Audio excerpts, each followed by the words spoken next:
Good evening, everyone. I'd like to call to order this meeting of the Round Lake Area School District by Zoom conference. Could I have a roll call, please? Mr. Daniels, I'm here. Mr. Francisco, Here. Mrs. McGinley, Here. Mrs. Larson, Here. Mr. Jewett, Here. Mrs. Klingler, Here. Mr. DeVera. Here. Very good. Thank you, Bobby. I'll now motion to approve our agenda for the evening.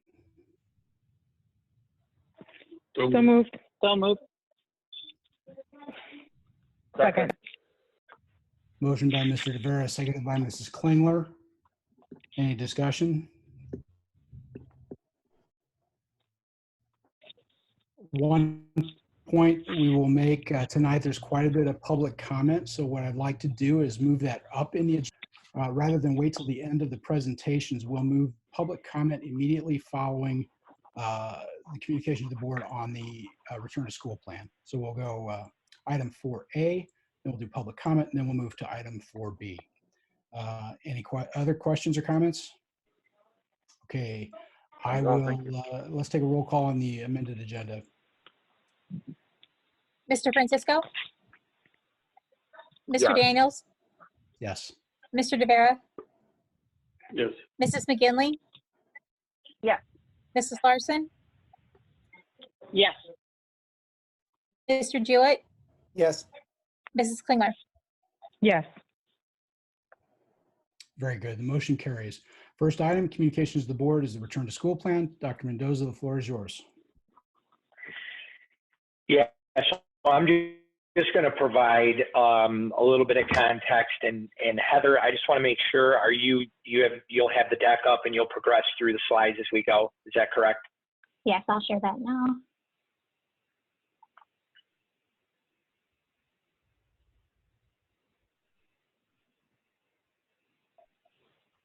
In a moment, sorry.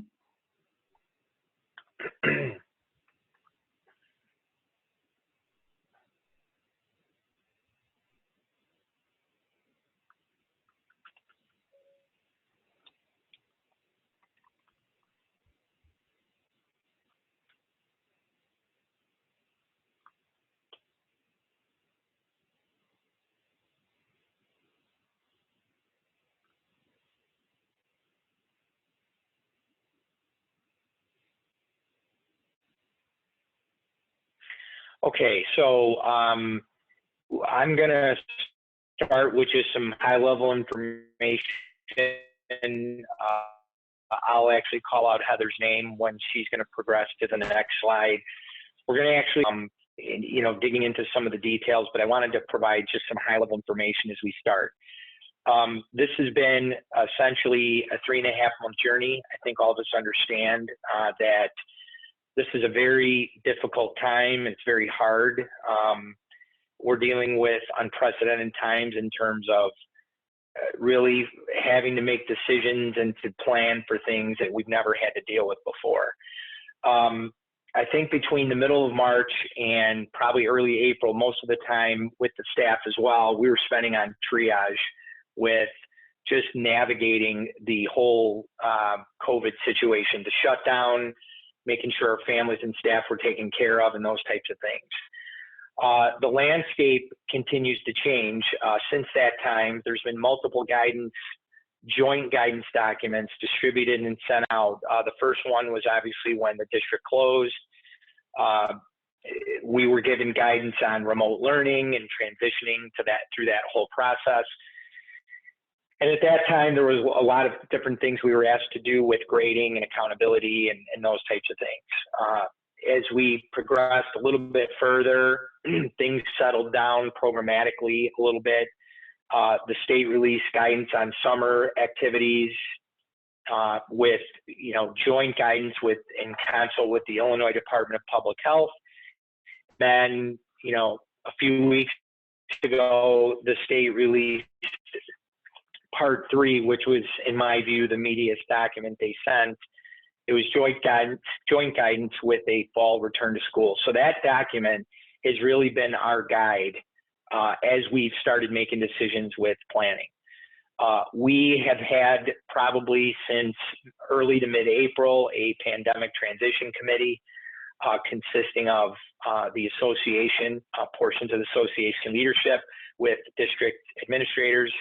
And we started going through this process of problem solving and then breaking off to various subcommittees to problem solve and to try to take the guidance, which is vague in some instances, and try to build it, a system, and incorporate it into something that we could implement safely in the district. Once the subcommittees got the information, they would work on it. It would be sent back through the association for feedback, through the executive board, and then it would go back up the chain. So I just want to, and this has been a very collaborative relationship, and we've done our best to make sure that we've tried to implement a plan that was safe and in the spirit of truly honoring the guidance. As a superintendent of the district, I think it was important and is important for me to kind of understand what's happening in the county and the landscape. And so as a result of that, I think probably 3 to 4, some weeks it's 5 days a week, I'm connecting with other leaders, other associations, different superintendents regarding their return to school plans, so that we are, trying to make decisions in the scope of what this looks like, in Lake County. We've also obviously been in consult with legal, the Lake County Health Department. I know Eric Apgar's had a direct line to them. So we've tried to incorporate their guidance in what we're doing. So just wanted to kind of provide that background. Heather, if you want to go to the next slide. Talked a little bit about getting new information. I think for us, we've gone through periods between mid-March and quite recently where there are 2 or 3 week periods where literally the information just completely flips. So I think for us, the key is to stay relevant and current on the information and as we have tried to incorporate it in our planning. Heather. This is an overview of the deck. It gives you an idea of the various components that we've talked about and that we plan for, obviously planning priorities. We tried to collect some data. Certainly that's not final. We're going to be collecting additional data from the staff, some information on health and safety, and then some information programmatically on what a blended environment looks like in Round Lake District 116. And then there are definitely other portions of this plan that needed to be considered, and you see those under the additional components.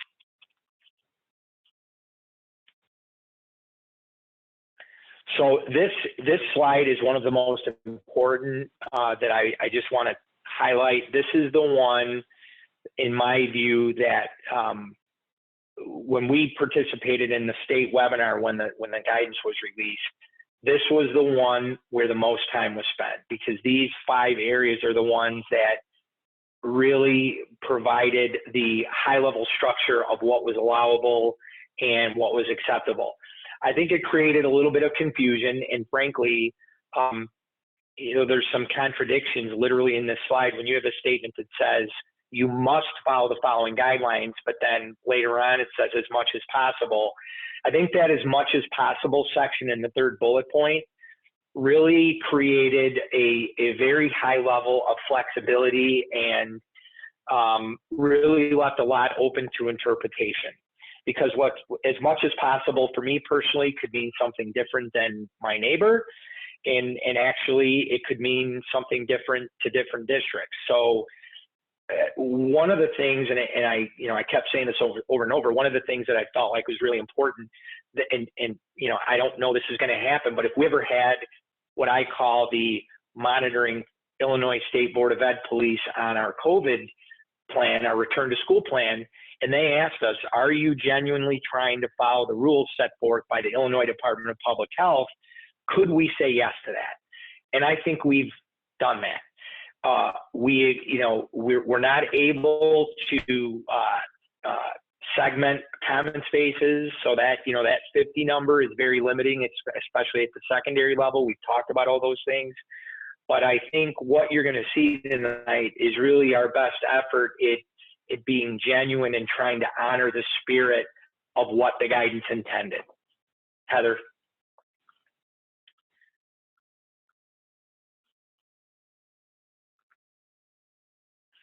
So again, I'm not going to read this, to you, but I think obviously our number one priority was safety, and that's really tricky when you're dealing with what we're dealing with pandemic. I mean, I think,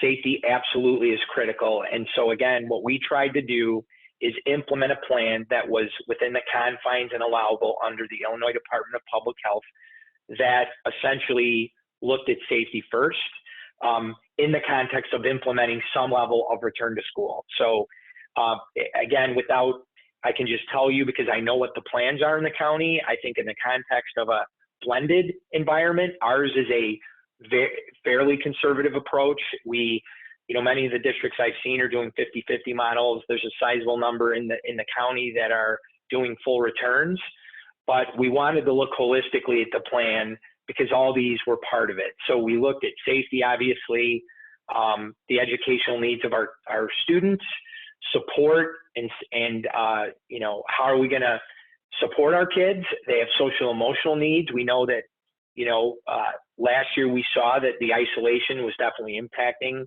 our children and students. And then, try to provide some level of stability for our students. I would also say that, our staff is obviously very critical to this too. And we have done the best of our ability to try to incorporate a model that also takes into account staff safety on multiple levels. So we are in continuing discussions with them. We had a webinar today. They've had an opportunity to pose questions. They're definitely asking those questions. You're going to hear public comment tonight. And then we plan on going back to them to try to dig in on the detail level later on this week. And we will also have a very concrete process to communicate with respect to high-risk staff. So I just wanted to share that. So Heather, you can go on to the next slide.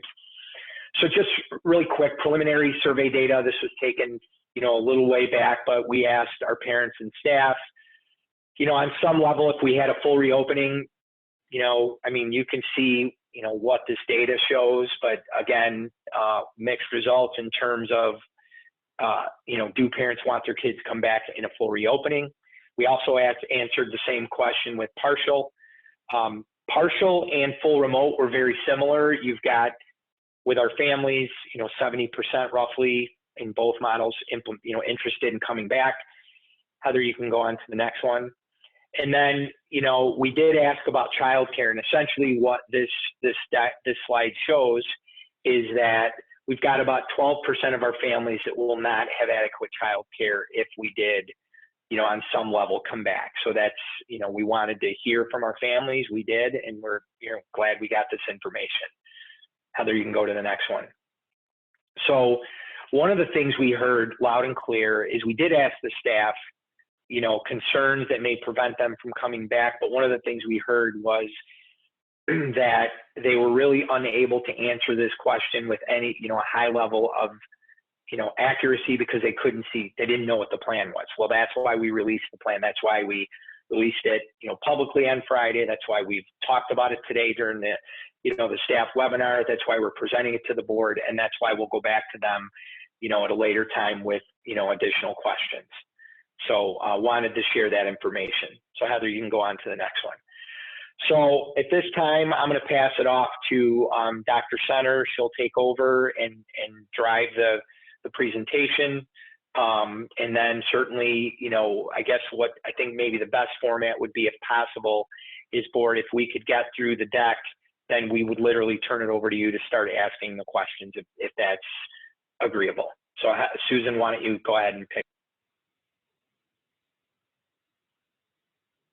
All right, so as Dr. Mendoza mentioned, we spent a lot of time talking about safety and safety precautions and what was possible in an educational environment to both deliver instruction and keep students safe by following the and staff safe by following the CDC and the Illinois Department of Public Health guidelines.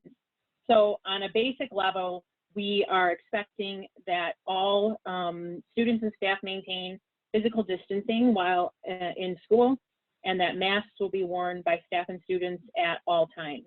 If there is, these are critical measures, they've been consistent in the public health guidelines. And so if there is a failure to comply with these critical components, especially the mask wearing, we do expect to implement progressive discipline up to and including requiring students to participate in remote learning if they, are resistant to wearing masks. And for staff, there are some discipline measures potentially as well if they refuse to wear masks. So again, this is in the spirit of trying to protect everyone who is in the building and who will be in proximity with each other. In addition to, thank you, Heather. In addition to looking at what we will do while they're in the building, we have to consider screening. So another requirement was to symptom screen for access to the building. And we will be using a self-certification model so that parents will agree that they will monitor their children's health and they will not send them to school if they have any of the COVID-related symptoms. And in addition to that, that gets essentially students at the elementary level on the bus. When students arrive at school at elementary, we will conduct an additional temperature scan for those students. And at secondary, parents and students will certify that they are healthy. And then we will implement as needed temperature checks and random temperature checks to make sure that our secondary students are below the threshold for fever as it relates to COVID. We also will be maintaining locations in the building if students do have positive COVID symptoms that develop during the day or that are noticed when they arrive at school. We'll establish quarantine rooms for those students. We will have them call home and ask those students or parents to pick up students and take them home. Same thing if we have a staff member or student then who tests positive for COVID. So this is beyond just having symptoms, but that they actually have a positive test. We have a standard operating procedure that we have developed that will be implemented with regard to when they have to go home, contact tracing, when they are allowed back, et cetera. So that is outlined briefly on the next slide. So a response to a positive COVID case, identify the person, communication about specific facts. We need to restrict access to different areas of the building. We need to do cleaning and disinfecting. And again, there are timelines associated with the length of time then that, for space to be used or not used, for, people to be at home quarantined during the resolution of that illness.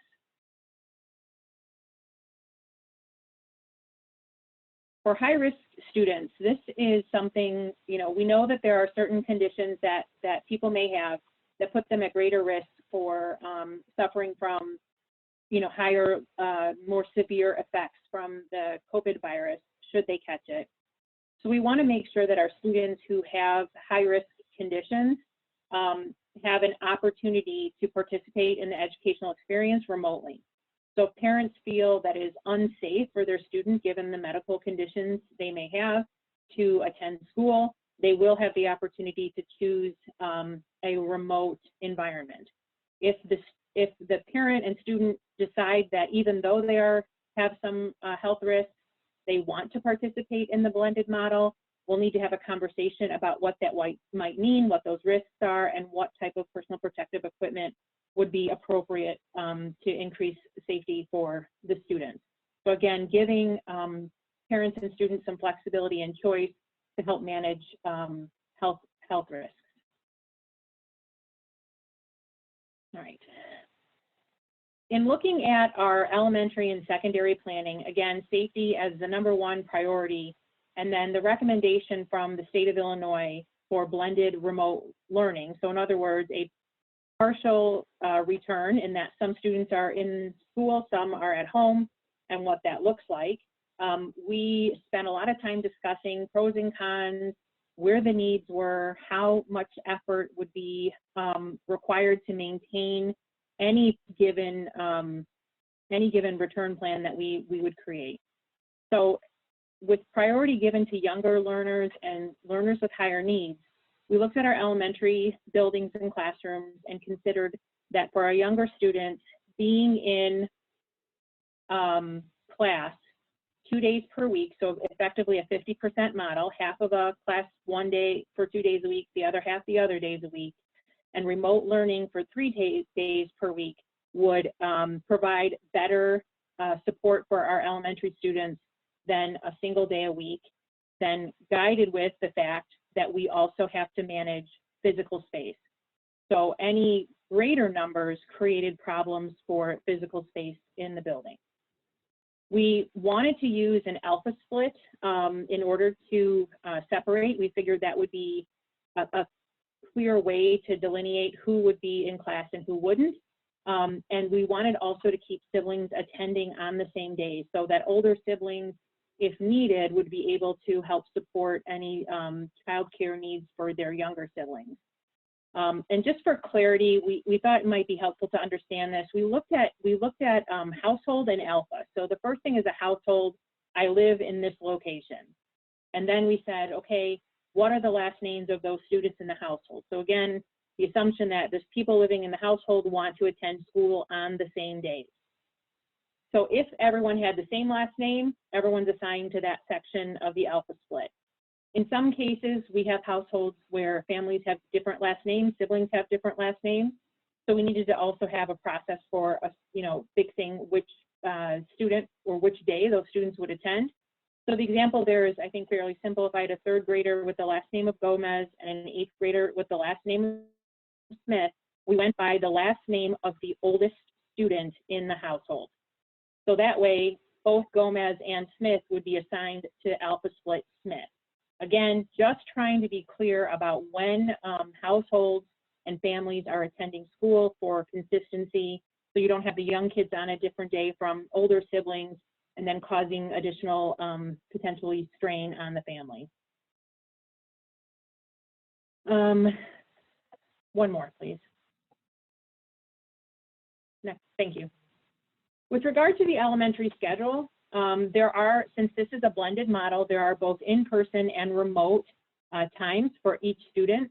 So when a student is in school in elementary, they can expect to get 4 subject specials that are art and music, and elementary level students will actually eat lunch in the classroom, and students will remain in the classroom while the teachers rotate. Again, this was a recommendation from the Illinois State Board of Education to maintain cohorts, keep them together, and limit the amount of movement and interaction among groups throughout the building. At elementary, that is possible. At secondary, that becomes more challenging.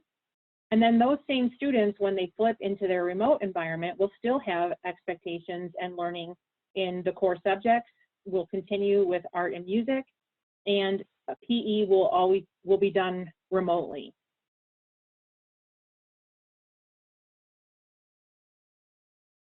Some of the changes we've made from the spring to the fall have to do with synchronous or live instruction with students and that connection. So we've heard from students through our student survey and also from other districts who've done student panels and things like that, that being able to talk with teachers, being able to interact with teachers, even through Zoom, is far better for them than having no connection whatsoever. Students indicated that they felt abandoned when there was no live, connection with teachers, and they felt like they struggled a lot more. So we want to make sure that we're addressing those concerns by having more, live class meetings and live instruction, so that students who are at home and students who are in class can participate in a lesson at the same time. We also want to do morning meetings, which is basically a check. How are you doing today? Here's what's on the agenda for today. Here's what you need to do to help students get prepped for the day and help them follow a consistent path. We want teachers to maintain office hours. That was actually successful in the spring. It was something that got a lot of positive feedback. Being able to contact teachers at certain times to get additional support. And we want to maintain regular communication with our families. And in fact, we'll be developing communication plans so that communication is consistent and not overwhelming. So again, trying to respond to that feedback that sometimes there was so much information, it was hard to manage, and understand what they, parents might need to do.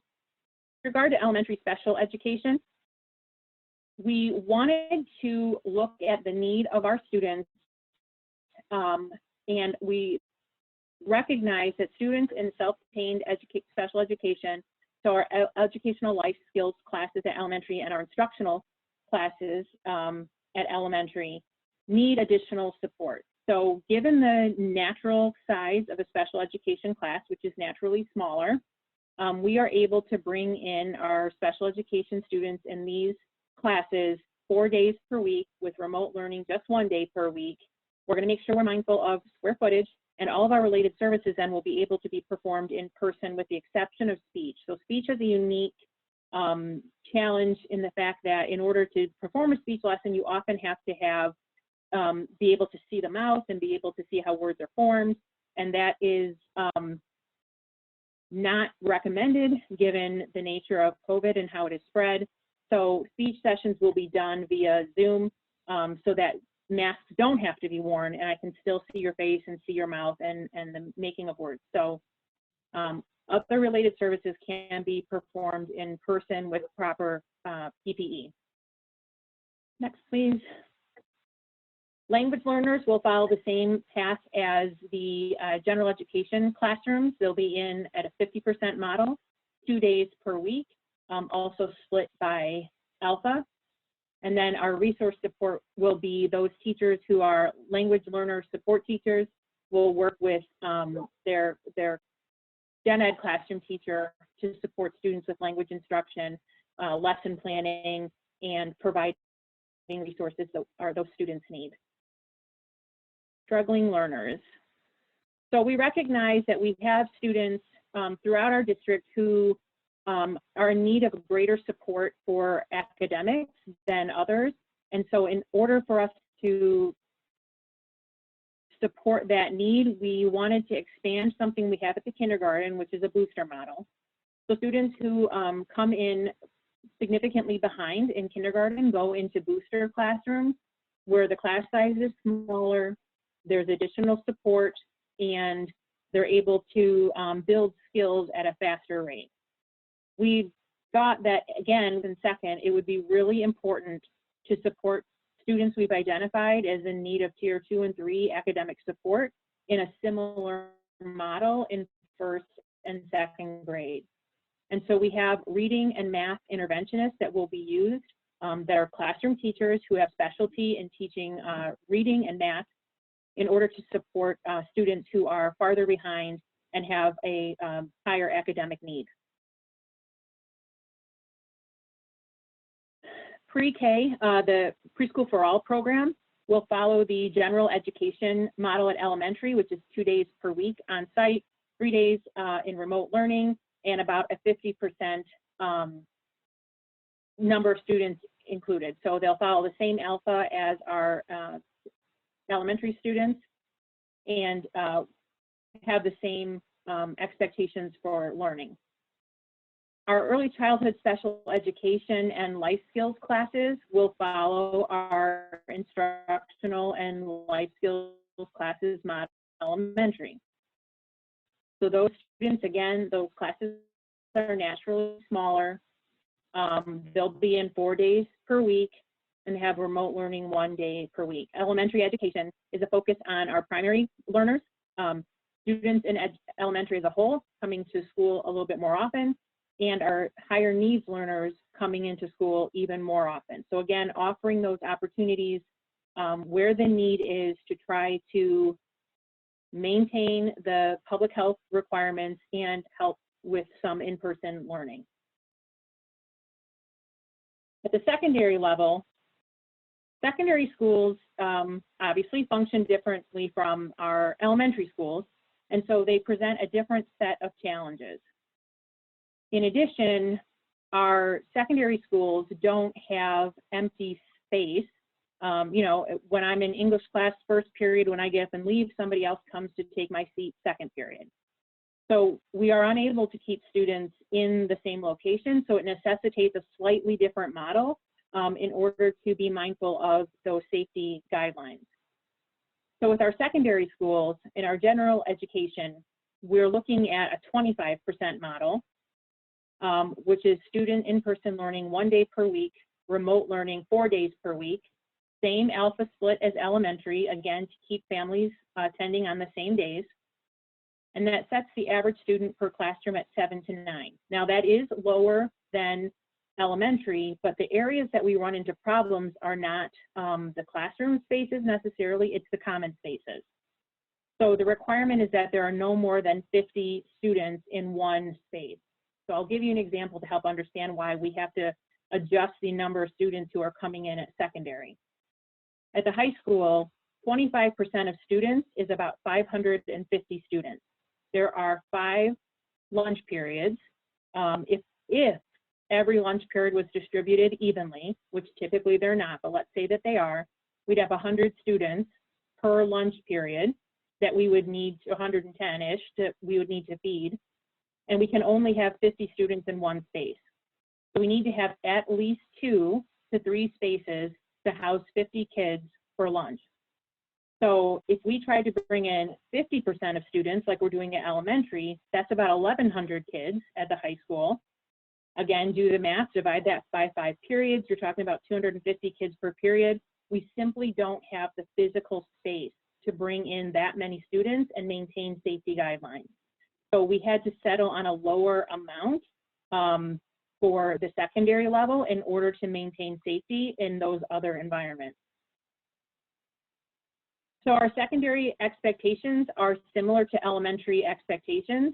We want live classroom meetings. We want opportunities for synchronous instruction, both with the teacher and with classmates, utilization of Canvas to post learning expectations, office hours, and of course, regular communication with families. There's no difference in those expectations.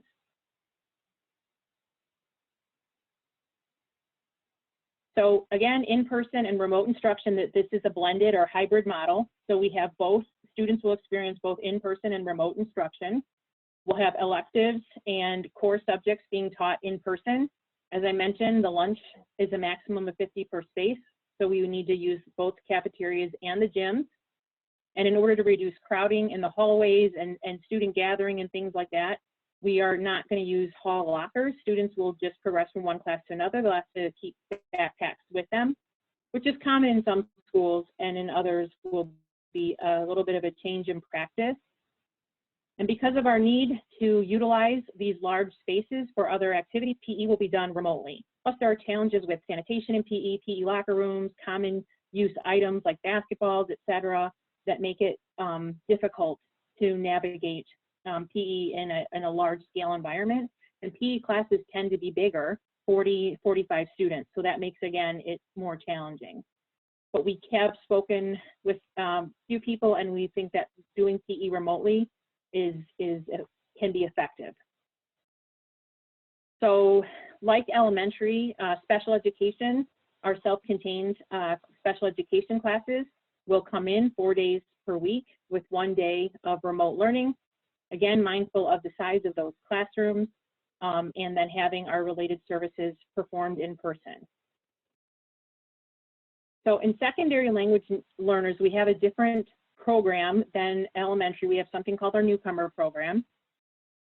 Students who are newcomers are new to the country less than a year, and so therefore have much larger language needs than students who have been in the country and are in our ESL programs or bilingual programs.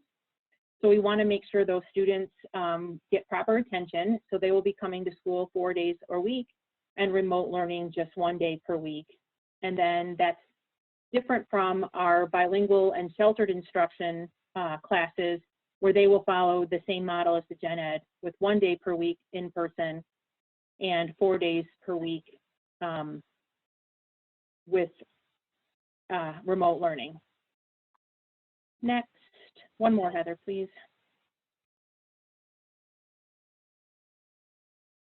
One of the options we want to use for our secondary students is on that Monday, which is a remote learning day. We want to provide opportunity for students, since they're only coming in 1 day per week for in-person instruction, we want to provide an opportunity for students to schedule time with teachers on Monday, either to get intervention or additional support if they're struggling, or especially in the high school and especially for our juniors and seniors, students who are college and career bound and are taking electives that are dedicated to those things they expect to be doing in the future, there might be insufficient time to complete projects that are needed. So the example I think that is clearest is a student who maybe is doing an oil painting that's part of their art portfolio that they need in their application for college. They likely don't have the canvas, they don't have the oil paints, they don't have the turpentine to clean brushes, etc. at home. And 1 day a week may be insufficient for them to complete that painting and get it ready for their portfolio. So again, we want to provide opportunity for students to sign up with their teachers to be able to come in and get some additional hands-on time to complete those types of projects. Our transition center, our students will be attending 4 days per week and will be remote learning 1 day per week. They have work programs at approved sites, so we're still finalizing what those sites are. It's obviously dependent on the comfort level of the location and whether or not they're permitting outside people to come in. And then we also would have our related services performed in person. So here, some of our students that are Round Lake area schools students as their home school have other schools that are considered their serving schools. So they may attend out of district placement depending on the child's need. So we are monitoring and trying to keep our eye on what's happening with those partner schools. However, the best way for parents to seek information is to contact that serving school, the place where your child is actually attending, to get information, and of course try to check their website. So we'll do our best to support that, but there are many partner schools that we have, so it's not always, we're not always up to date on exactly what those schools are doing. So contacting those schools is more efficient for our families.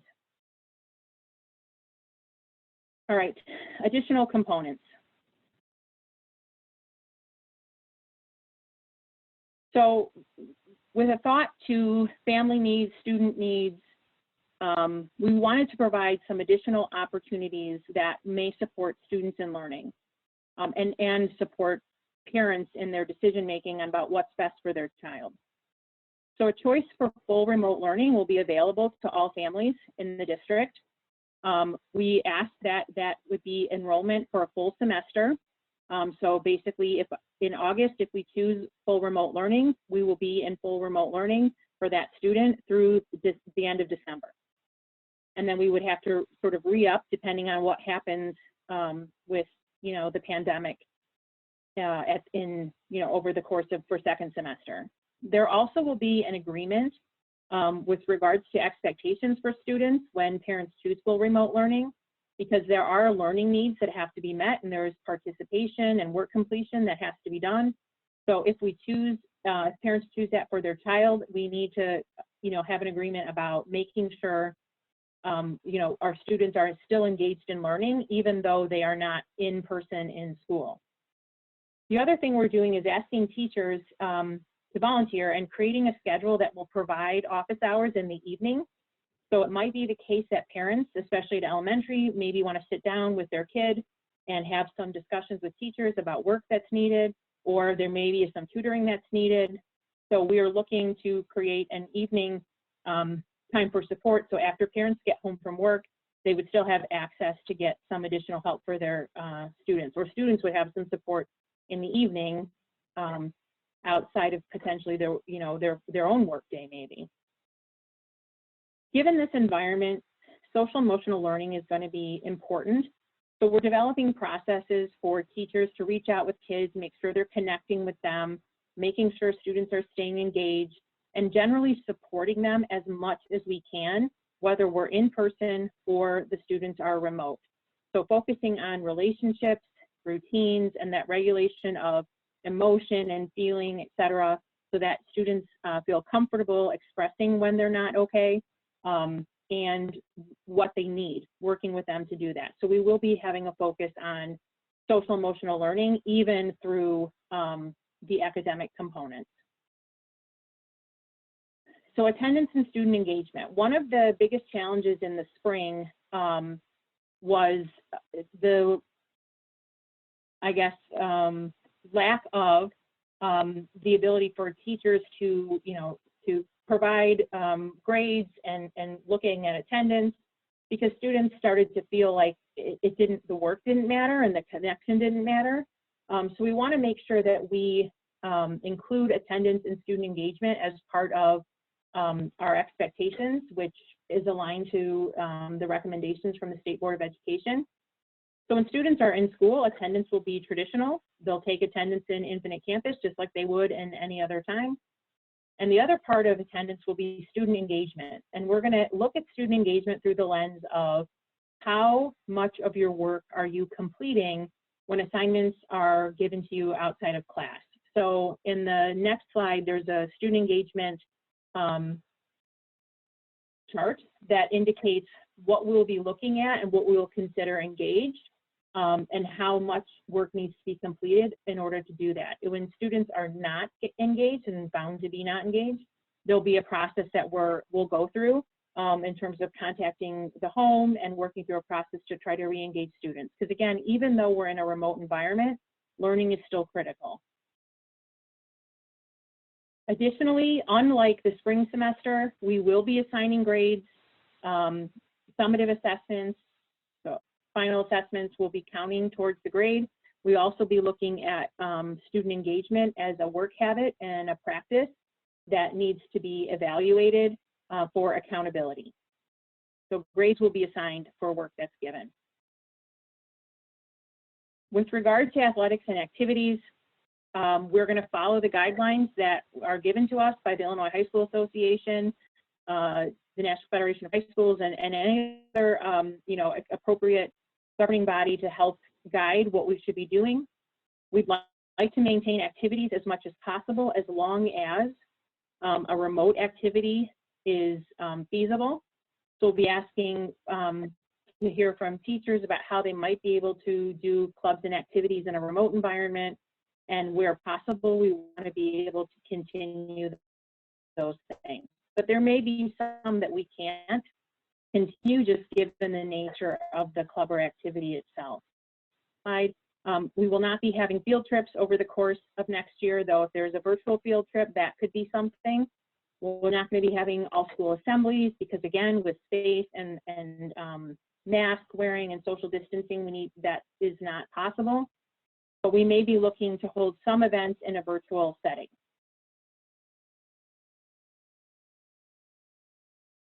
With regard to classrooms and physical space, we basically want to, clear up as much as possible so that we have enough room to make sure that our students are socially distant and able to have a little bit of wiggle room while they're in there, but still being safe overall. So teachers instructing students in proper health and safety protocols, disinfecting desks and chairs, removing hard to sanitize items from the classroom, again, in order to maintain the safest environment possible while students are in the building.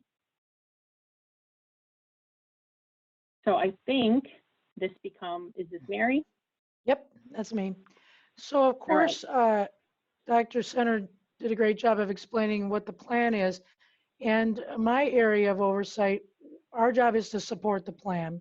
So I wanted to share with you a little bit of how we came to assemble some of the supporting documents and what we've been doing while this has been in the development phase to get ready for school to begin. Next, please. So one of the things we did collaboratively, as Don mentioned, with the EARL leadership, is we knew we needed guidance documents. So what I wanted to share with you is this is just a snapshot of one of the documents I think you've been shared with them.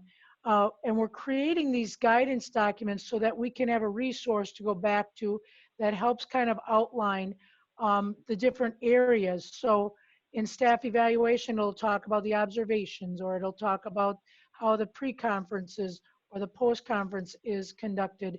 And it does so by the 3 phases. So you should see some changes as you go through the phases.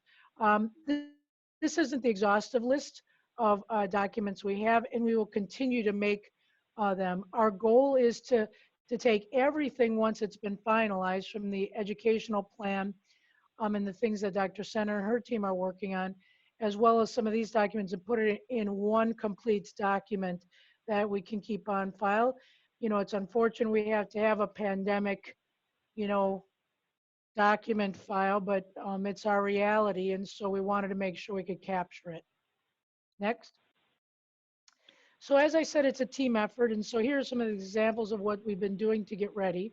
The technology department, of course, distributing devices for remote learning, the development of the screening app that was discussed, monitoring and strengthening the network in preparation for the remote portions of the plan, and identification of equipment needed to facilitate the remote teaching and learning. In the Human Resources Department, we're working, there's been a lot of laws that have passed, guidance that have been passed and given from different entities to around staffing for FMLA and ADA accommodations. How do we address that? Developing the process for the guidance documents in regards to staff evaluations and staff discipline during remote learning, and working with our vendors to maximize the number of student substitute teachers we'll have available to address some of the shortages in staff. Next. In transportation, as the teaching and learning division was trying to formalize their plan, Lewis and his transportation department had to work out those different models to make sure we could transport what was presented to you tonight.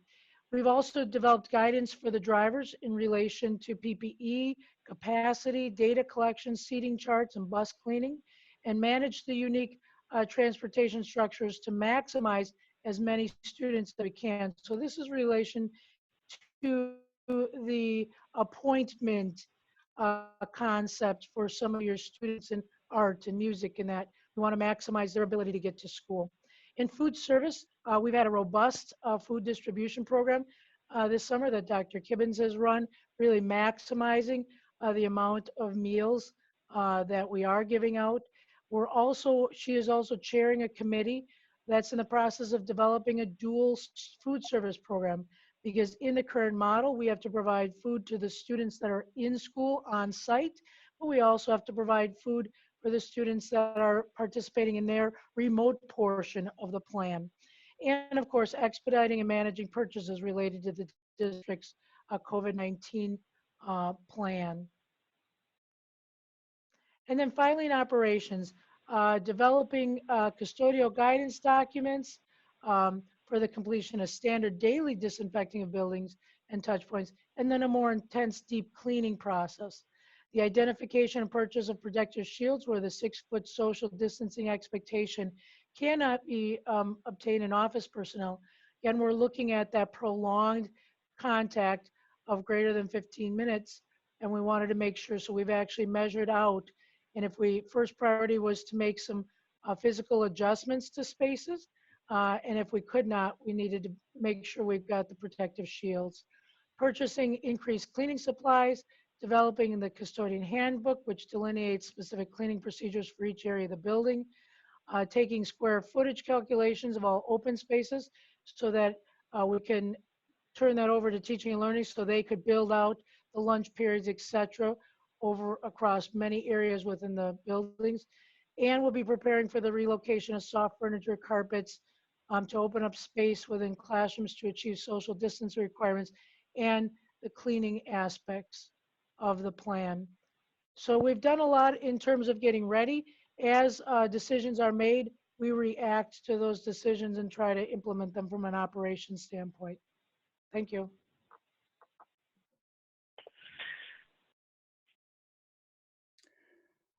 Thank you, Dr. Lamping, Dr. Center, and Dr. Mendoza. Before we jump into board comments, I'd like to thank Dr. Mendoza and the entire Return to School Committee for the work that's been put in on the plan.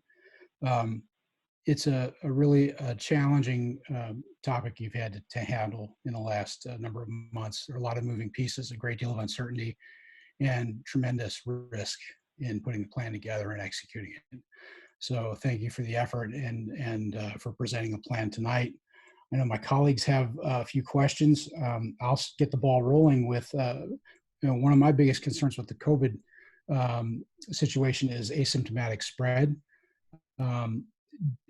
Just reiterate, I think, for the group, how our guidance from CDC and IDPH, if the mitigation measures we put in place in the plan are felt to be adequate protection against asymptomatic spread. So Mary, do you want to talk about that? Just, and Susan, with some of the procedures we put in. I would say before they dig into the detail, I think real quick, the plan itself was designed to mitigate. I think for me personally, I have a broader scope of view in terms of what some other districts doing. And one of the things we were, I think, clear on internally is the 6-foot requirement. I think, and again, this is I'm not intending in any way to make assessments on other school district plans, but when you have full return or even 50%, it is really, really difficult to maintain 6 feet of social distancing, the common areas. But again, I think, Mr. Daniels, if you saw the guidance from the IDPH and the state, it said as much as possible. For us personally, we went and we kept going back to the 6-foot requirement. So I think for us, the plan itself is a mitigating factor, but I'll defer to Mary and Susan about some specific aspects of the plan with masks and shields and those types of things. So from an operations standpoint, I shared that we did the walkthroughs to review the workstations. So that's the first area people walk into when any visitors would come into the building or the offices. We looked at those factors to make sure we had the appropriate protective shields that we'll be mounting. We have mounted hand sanitizers. That's in the process of being done right now. Hand sanitizers right now are on the entrances, the main entrance, the entrances that staff primarily come in. They're in the common spaces. They're in teachers' lounges. They are also in the main areas of the hallways and by each elevator landing, anywhere where multiple people could be.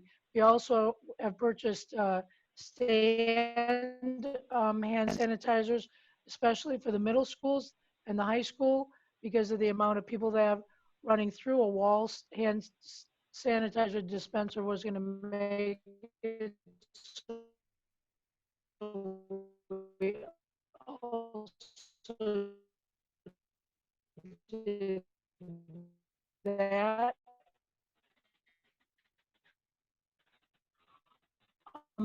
The elementary schools and mixed guidance on that. Some guidance we received said they are to be taped off and shut down. The ISB guidance is saying they can be left open.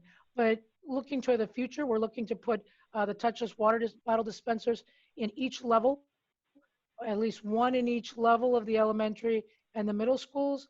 And if it's a single level, at least one, 2 of them, one on each side, centrally located, so that students can start bringing bottles, get their way the touchless bottle instead of all of the social distancing signs. We will have the stairs for the floor to assist in reminding people about the distancing. We also have redid, with the help of the principals, the capacities at each of the common areas in the building, the teacher's lounge, the teacher workroom, cafeterias. The principal went through with the 6 feet and redefined what the capacity will be going forward, and we'll be monitoring that capacity. If there's in the workroom, maybe 3 teachers, depending on the work where you might have had, 12 bouncing in and out of there. And we worked out visitor regulations that we've already posted out there, and drop-off regulations for packages, etc. Those are some of the things, along with this health screening requirements for the staff and of course the students. And I don't know if Eric's on, if he wants to talk more about the masks, shields, those kind of things. Sure. We have been fortunate to purchase masks for both our students and our staff. They are cloth masks. In addition, we ordered cloth masks for staff and students from ISB. And we have all of the PPE necessary. We have gloves. We're still waiting to receive face shields, but all the PPE necessary to ensure that our staff and students are safe, we've ordered. In addition, we have all of our thermometers on hand. And I'd say that what we've done in terms of asymptomatic spread, which is the original question, is looking at what are the practices that are occurring in classrooms, whether it's with teacher to student, student to student, related services, interventions, and things like that. So what do those interactions look like? What types of personal protective equipment are necessary to protect staff and students? So for example, with our younger students, wearing, who maybe like our 3-year-old is not gonna always remember to cover their sneeze, for example.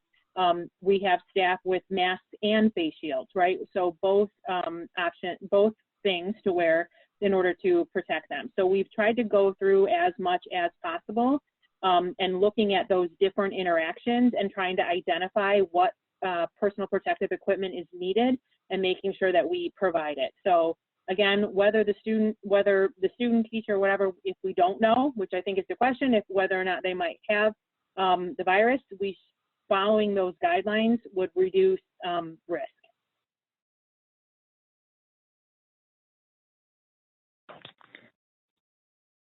Okay, I don't know about anybody else, but I have many questions, so I do apologize because there are many. So one of the things that I was worried about a little bit, and you kind of touched on this a little bit, and I have a list, so forgive me. You mentioned that you're trying to establish the PPE, what the guidelines, what's going to be best to be used. What about, and I have to pull up my questions. What of like the children that need assistance with, special education, like going to the washroom or things of that nature, the teachers that have to help out with that? Are they doing like hazmat suits? Are they doing, like, how are they safeguarding the teachers in relation to that? Lisa Murray, where you were on. Yeah, Pardon? I'm here. So I'm here. Can you hear me? Yep, can you please respond? Thank you. Hi. So in special education classes, there aren't that many that need help with toileting, but the ones that do, we will make sure that the teachers and the TAs that are involved with toileting will have the PPE that they need. So like Eric was talking about, there's face masks, there's face shields as well. They will also have the gloves necessary, and they're disposable, use new ones each time.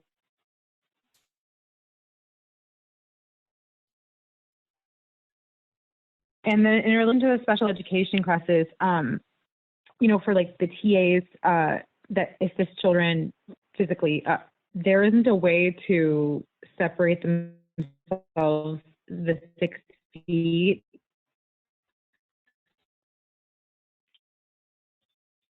So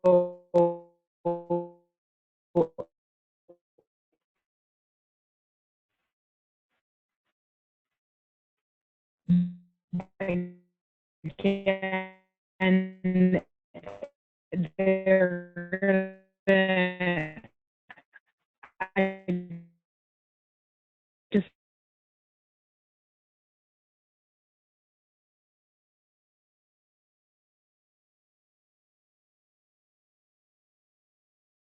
it. And it will also be on, I believe it is already on the staff intranet for Okay. all the staff to at this point. And I think Eric might I'm sorry, forgive me. Go ahead. know that. Are they disseminating to who? To the parents as well, that like some of those procedures, or are they?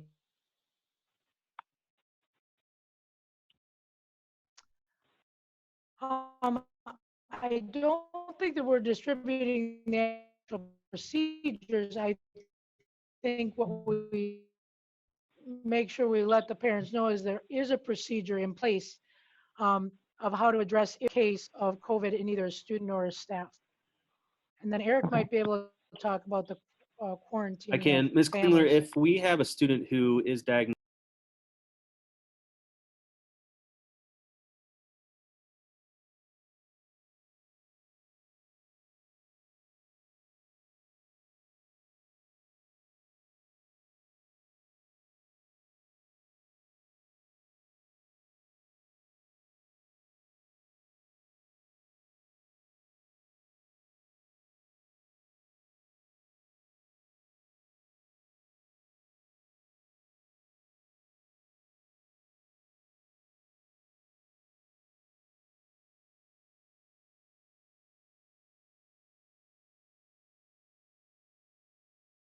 as part of the family and they were asymptomatic, they would be quarantined for 10 days following that test. Now, if they were symptomatic, they would be quarantined for 10 days following once they are symptom free. So if they are positive and had symptoms, once those symptoms subside without the aid of medication or fever reducing medication, then they would wait 10 days before they could come back. And that information would be provided both by the Lake County Health Department and the We're student's not physician. waiting for a negative test. So we would need to know the result of the test before that student would know whether they come back or not. Right. If they're I thought we negative, were they talking would about come a back as long positive as they were student, symptom free. what their path would be. I would assume would be through a negative test. Yes. They would be out of school. They would get treatment. At some point, they get another COVID test. They would have to test negative before coming back to our building. In most cases, that a second test is not always given. So that is the incubation period of 10 days if you're symptom free, or 10 days following your cessation of symptoms. I got you. Thanks. And then, in following up with that as well, let's assume two different sides of basically the same coin. Let's say a parent keeps a child home for whatever reason, just calls them in on the day that child was supposed to come in, or their 2 days that they were supposed to come in, but then sends them in the following week. What are we doing in order to determine, were they just sick due to food poisoning, or was it a COVID-related situation and we weren't being informed of it? And then on the second part of that is, if we do get a situation where it's a COVID positive situation, how are we tracking that back to everybody in the classroom, in the hallways, in the teachers? Because one of my biggest questions, and one of the biggest things that scares me, is this plan does a great job of trying to limit the number of students in a location at a time, but our staff and our teachers are having to see all the students every week, assuming that everybody's in the plan. So what are we also doing to increase the staff safety in order to offset their risk as well? Because I don't know, I don't necessarily know that I've seen that other than PPE. And again, cloth masks are great, but they don't 100% stop anything. So what are we doing in order to do that? Because again, my biggest concern is the entire holistic group, which is all of our administrators, staff, operations, students, and teachers, the whole 9 yards. What are we doing in order to be able to offset that in this plan that wouldn't be necessarily needed if we were starting on a 100% virtual situation. My next So question. thank you for those comments. I think there's a couple things there. As far as keeping staff safe, one of the most important things is to enforce face coverings and be diligent about responding when students are refusing to cover their face. We have a standard operating procedure for responding to refusal to wearing masks, and we work closely with Earl to develop that. In addition to enforcing social distancing as much as possible. So there's been a lot of talk about keeping students safe, but I think it's equally as important to keep our staff safe. So one of the best things we can do to ensure their safety is to enforce masks and enforce social distancing. So for a student who parent keeps them home because they have an illness, we're going to follow up with that parent to ensure that there aren't any cases of COVID in the house. We're also going to ensure that they are certifying, and then we're performing temperature checks if they're at the elementary, and then doing spot checks if they're at secondary. But we're going to follow up with that family closely to make sure that there isn't COVID-19. And then also, if students are out of school more than 3 days, they have to have a doctor's note. Now, it'll be a little more difficult to manage that with the blended learning model, but we do not want students back in the building if they're presenting with any type of symptoms.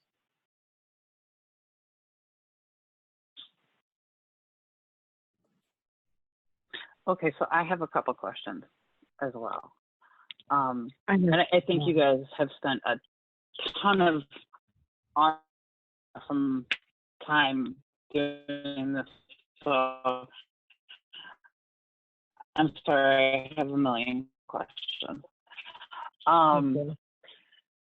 So, let's say we have lots of families with multiple members in different schools. So, let's say Susie in the grade school is not feeling well and goes home. Are we then sending Susie's siblings in the other buildings home who might be symptomatic? Or are we kind of going to roll the dice and see what happens and wait until Susie maybe goes to the doctor, and then, okay, maybe they give her a COVID test and we're going to wait to find out if she has it or not, and still her siblings come to school? That's one of the questions I have, because they're all over in different buildings. Sure. If Susie has a fever, obviously she's going to go home. We're going to work closely with her parents to kind of monitor that fever. Is it going away? Are there other COVID symptoms? Does she have a sore throat? Does she have a loss of taste or smell? Are there any other concerns in the family? So we would not send her siblings home, but what we would recommend to that parent is that they isolate Susie until her fever is clear for 24 hours before reintroducing her to her siblings. Okay. Under Harold, sorry, Pat. Go ahead. On the isolation, I'm just wondering, how exactly do we really anticipate that working? Because I could tell you, in my household with my 3 kids, there's no such thing as isolation. So I don't know how we're anticipating, if Susie has 2 or 3 other siblings, how we're anticipating that they're supposed to be able to isolate. So I'm just kind of wondering, how do we follow up on that, and how do we actually make that workable? Well, I mean, we would follow up with the family to ask how things are going, how the isolation is going. At the end of the day, we can't enforce that at home, but if Susie's siblings are presenting with any symptoms, then we would go through that same process with them. They would go home, we would monitor them with mom. And if that fever persists, then we're going to recommend that she get a COVID test. Yeah, and I'd like to just make a comment more holistically. I just want to get it out there. There are certain elements of this plan where we're going to have to rely on our families to do the right thing. I can't, like Eric said, we're not going to be able to, go into every house and confirm those things. But I think, most of the plans that I've seen that are blended in some form, there is some level of parental responsibility for assuming some of the things that we expect. It is not a perfect plan. It is not a foolproof plan. There are definitely risks. I think for us, what we've tried to do is really be clear with what we're going to expect of parents, and then for us, really hone in on the things that we can control at the local level. But Dr. Mendoza, to a degree, isn't that the same thing that we expect every year during cold and flu season, and we still see that? Yeah, for sure. I think what I would say, though, I think this is a little bit different than cold and flu season because of we've never had to deal with anything like this. I think in cold and flu season, we've not contact traced. We've not had 6 feet of social distancing. We've not had masks. So I think, given the times and uniqueness, I think there is definitely a heightened sense of responsibility, frankly, not only for our parents, but for us as the employees. We need to self-monitor, self-check, wear our masks. If somebody's uncomfortable across the hall and we're walking, we've actually talked about this. We want our staff members to be able to say, hey, I'm uncomfortable. Can you put your mask on? They should have it on anyway. So, yeah, I think you bring up a good point. I do think there's a little bit of uniqueness given that kind of what we're dealing with. But, I understand your question for sure. Go ahead. No, go ahead. With the, like, let's say, we have a student who gets ill, and they go home, they quarantine. Okay, they don't have any siblings. We're requesting that, obviously they quarantine, they stay home. What about the teacher in the class that they were just in? Are we gonna let them know? Are we gonna, we send out letters when there's lice in a classroom. This is a lot bigger. If they're obviously going to be spending more than 10 minutes with them in class, I know it's typically only 3 feet. If you've been in our rooms, I know what our air systems are like. They're not great.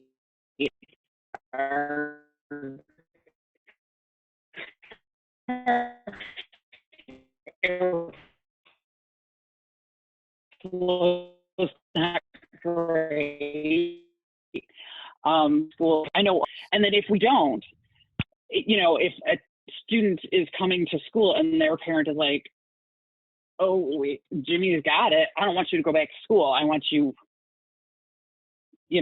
are we going to let those parents then decide to go fully remote? So, Ms. Larson, are you assuming that the student is COVID positive in this situation? Yeah, that's what I'm saying. Like, so let's say a student is COVID positive, would we have that classroom and that teacher or whoever the student has been in contact with? I think the answer is it depends. It depends on how much exposure those students had, but also we're going to be working very closely with the Lake County Health Department. Our district has a liaison. I speak with her almost daily. So if there is a positive case of COVID-19, Lake County Health Department would do the official contact tracing, but we would assist the Lake County Health Department with that process. And by all means, we would notify the teacher and relevant students in that class that we would need to notify. Wouldn't that also need to, expand, since we're having the teachers go to different classrooms? Now, if that teacher is exposed to student A in the classroom, but then goes to 3 other classrooms, that teacher has unwittingly exposed the other 2 classrooms. That would all depend on the contact tracing process, and we would follow the recommendations of the Lake County Health Department. But I think, Mr. Francisco, to answer your question directly, the answer is yes. So if there's a situation where we start the contact tracing, and that's why I think, when the Lake Zurich situation happened, and I've talked to their superintendent directly with the athletes, it's absolutely critical. We know that we're clear on the rosters, location of the students, and we start walking it out. And yes, it could be that this student was in 3 different rooms, and Then we start asking more specific questions. Who was in the room? How far away were you from the student? And depending on all those variables, that's where we make a decision. Yes, we need to isolate all these people. Yeah, or no, we don't, depending on what the factor is. Eric, I don't know if you can add more to that. No, that's accurate. And that's why I said it depends. It kind of depends on the facts of the situation.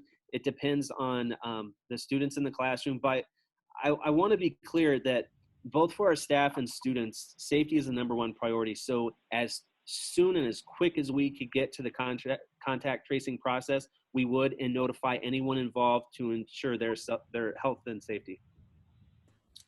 And Okay, then the second half of my question was, if it's deemed like, you know, the student was in a classroom with people and certain, you know, they don't have to quarantine.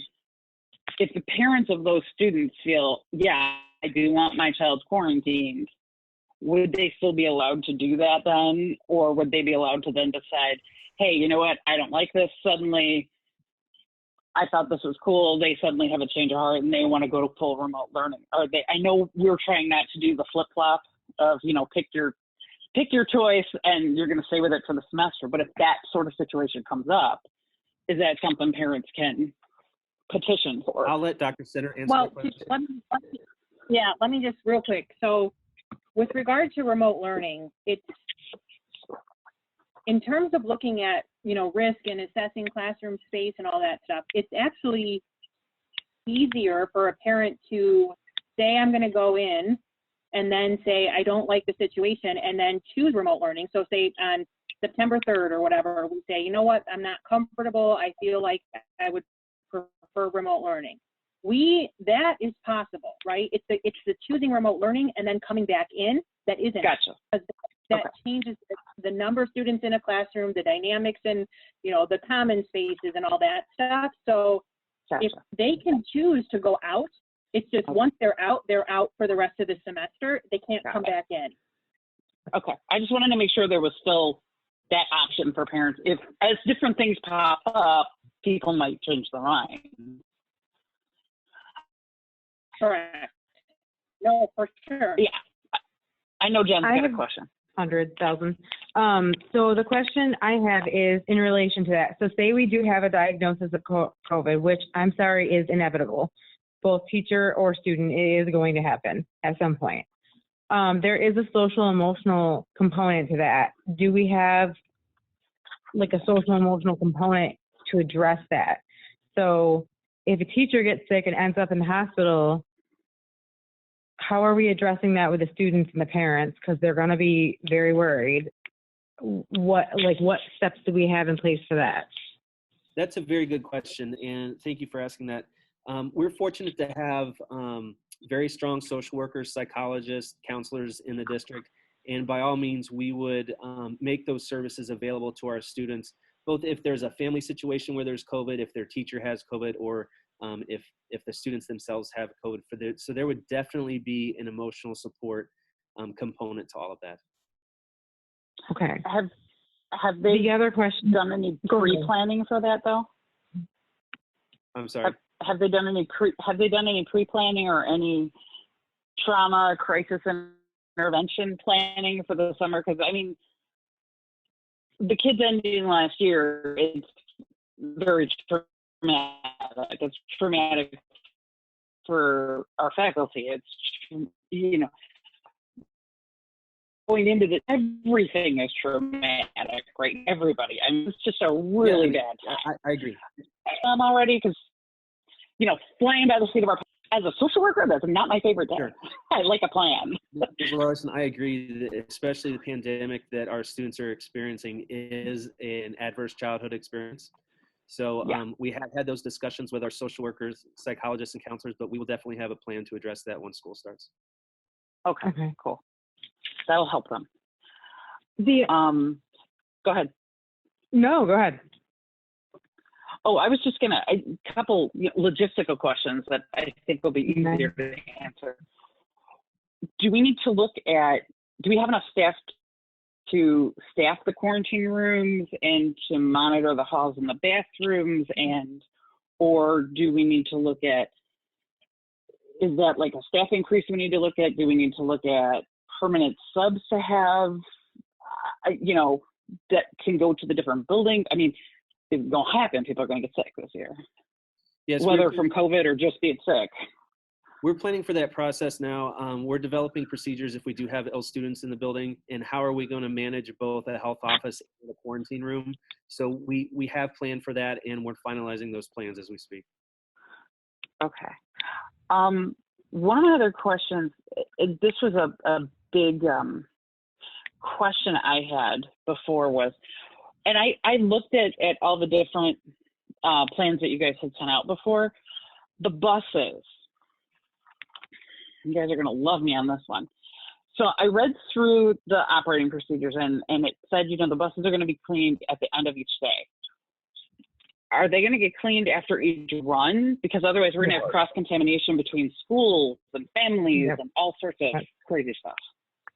That's my So question. we originally, when we met with the union, we looked at the end of the day. There are some routes that just automatically are backed up. So the middle school goes immediately to the elementary school and then immediately to the kindergarten, where it's difficult to do that cleaning in between. There are a number of routes where we could add an midday cleaning. We'd need to, as a result of your question, I put it on the list to have another conversation with the Earl leadership regarding that. But originally what we set up was the once a day cleaning, because we can't stop the buses in the middle. We can't just stop them on the street. We have to figure out where we can stage them and if we have enough time to stage them in between. So figuring that out as a result of your question. At the end of like the day cleaning, is that the same as, because I'm thinking like with the teachers having to, spray and wipe down the desk. Is it that similar kind of a thing that they'd be doing, or is it like a bigger deep cleaning at the end of every day? No, it's not a deep cleaning. What this is just spraying every classroom and every office space has been provided or in process being provided with a bottle of alpha HP and a cloth. So people can do their desks, their tables, their workspace, their touch points as much as they feel that is necessary for them in their environment. In the buses, it would be wiping down the fronts, the seated part in the back of the seated and the top, and wiping that down, and the bus drivers wiping down their personal area, and the substitute drivers wiping. But we will, go back and discuss what our options are with those very tight, where they go back to back to back, and see what we can do. Okay. I have to say, with total respect, and I appreciate so much the effort that has gone into this plan, and I think there's a little, after the exit of the bus, it needs to be cleaned every time. It just does. I feel like it puts our students and our workers, our teachers at risk if we don't. I know that there's a time crunch, but let them wait. I mean, that's my thoughts on it. So I respectfully say it, but I feel like it must be said. We'll go back. Okay. And I'll even chime in. Yeah, go ahead. I was just going to say, I'll even chime in on that. I mean, the amount of work that we've done in the state to try and control what we've done, we're blessed to even be able to have this decision to make right now. We're one of the few states that we can even be having this conversation. But in order to maintain all that we've accomplished, we've got to make sure if we go this route, that we're putting every layer of protection in place ahead of time. And if not, then, and again, I'm just going to go ahead and throw it out there. I think that we also still need to consider remote as the way to start. And we can always come to this plan in a week, a month, a quarter, however it is that we need to look at it. in order to be able to answer these questions, get everything cleaned up. Starting with remote does not mean that this plan that is very solid can't be buffed out and be ready to go by Labor Day, or by 2 weeks after Labor Day, or by the 1st of October, whatever that date is. But it doesn't. We don't have to force an issue when we do see some of these conditions.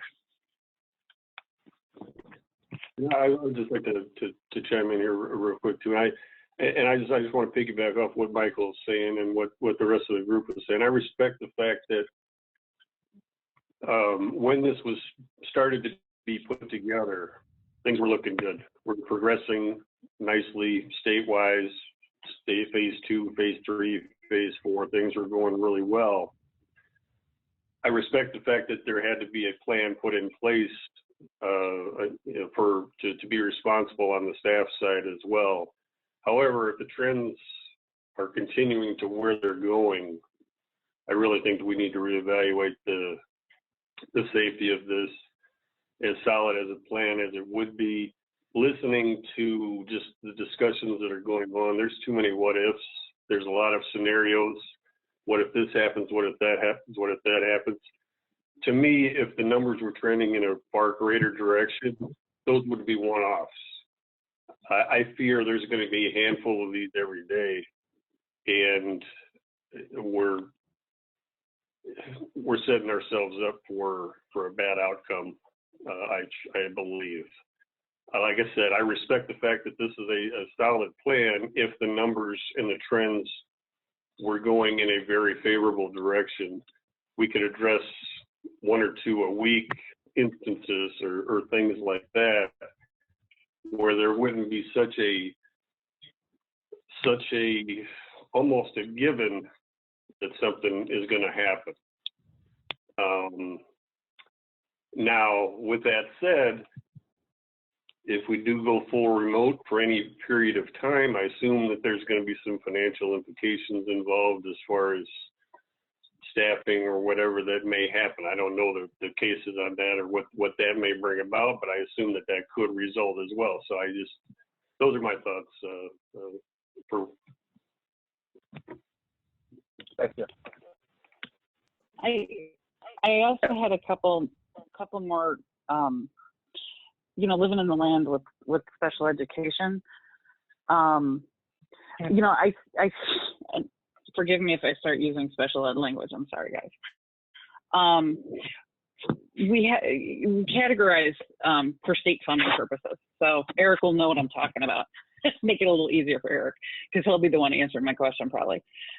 So we have, for state funding, we have to categorize based on the amount of time students are in special education versus general education. So it sounds like we have our students that are level 03s are covered, our most needy kids. I'm worried about our middle ground special ed students who are in special ed classes 40 to 80% of the time. They're not on the everyday coming in list. Like, those are kids that might be getting a lot of services, but the only ones that'll be, coming in specifically are going to be those students that are in our self-contained programs. Well, that's great, and we got to have that, but there's a lot of kids that could slip through that really concern me that haven't even been looked at, it sounds like. And maybe they have, I don't know. But it kind of worries me that our O2s haven't been looked at necessarily. Yeah, I have many questions about that as well, actually. Ms. Larson, I appreciate your question. I'll defer to Lisa Mari. Thank you. So most of our students that are actually in a self-contained class, if you really look at the code, it's really O2. Okay. So we've addressed the majority of all of our O2s and our O3s. The students that, the bulk of our special ed students are in the gen ed, which means they need resource support.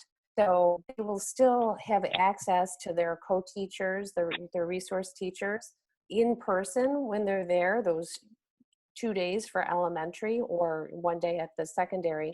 But certainly in remote, it worked well in the spring as well. They were able to do co-teaching, co-planning. They did a really great job. And are all of our special ed students, by the time we start, are they all going to have remote learning plans in place for the fall? So that was not required in the spring. That is definitely something that we're looking at. The guidance was to make sure you have communication with the parents and document that. We were able to meet almost all of our minutes remotely. There's a little bit of lag at elementary as we were getting up and running, get the devices deployed. But I will tell you that I am so proud of all of our related services and our special ed teachers. They did a remarkable job reaching out to our students and families. Very creative. So, yeah, kind of piggybacking off of that, for the children that are tier 2 or tier 3, we did talk a little bit about the supports they'll be getting through the school, but for the remote learners, the parents that don't want to send their children, how are they going to help support them? Like, what is the plan of attack for that? Are you referring to students generally or the students that we would identify more as struggling learners? No, specifically identifying like as struggling learners.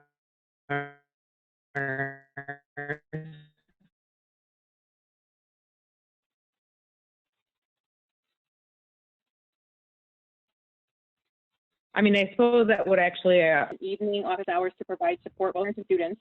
And then we do have interventionists on staff in all of our buildings that do reach out to students and are able to schedule time to work with students that are, you know, a reading specialist, for example, that can support them.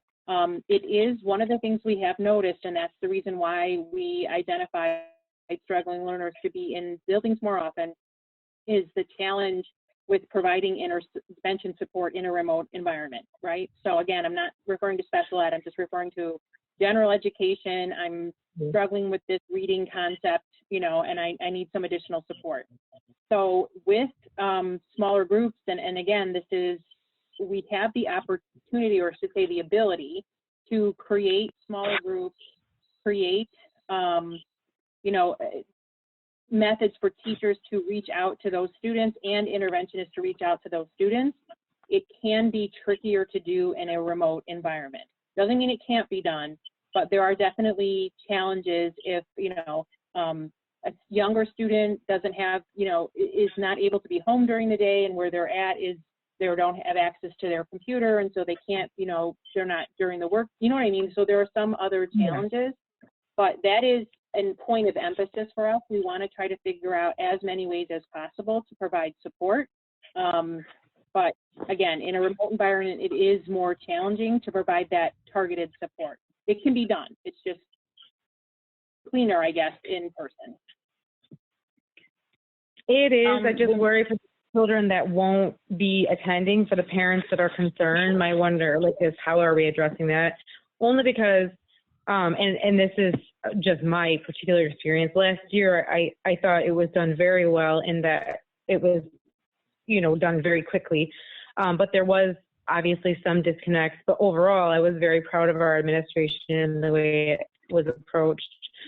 The only concern I had was sometimes there seemed to be a disconnect with the parents that were, as, you know, there was like a disconnect, like the kid was here and the parent was here, and there was like, seemed to be a little bit of a disconnect with that. So that was a little bit of a concern to me, although I know that that's just sort of the nature of the beast right now. And I can't say enough about how much I appreciated the administration and staff's approach on that. I did want to know if there was, now that we had a little bit of time, thing put in place for that to make it a little smoother.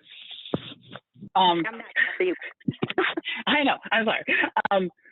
I wanted to know, when we talk about struggling learners, we are including 504 students as well, because I didn't see anything specifically listed for 504 students in any of the slides.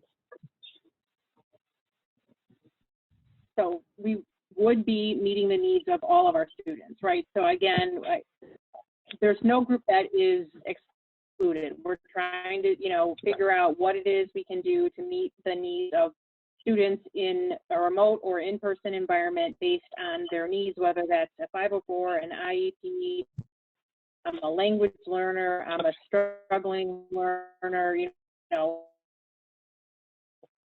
we're trying to do that.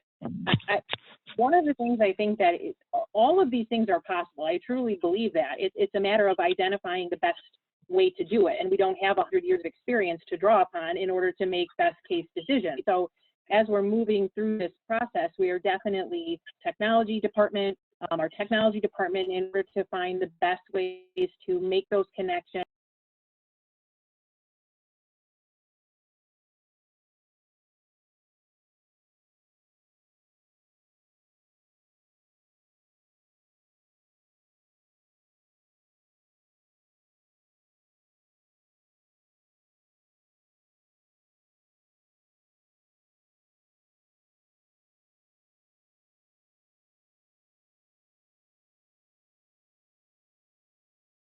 Make sure we're focused on finding solutions as quickly and effectively as possible. And then my last question before I shut up so that Annette can talk is I come from a family with hearing impaired people, so it always sticks in my craw.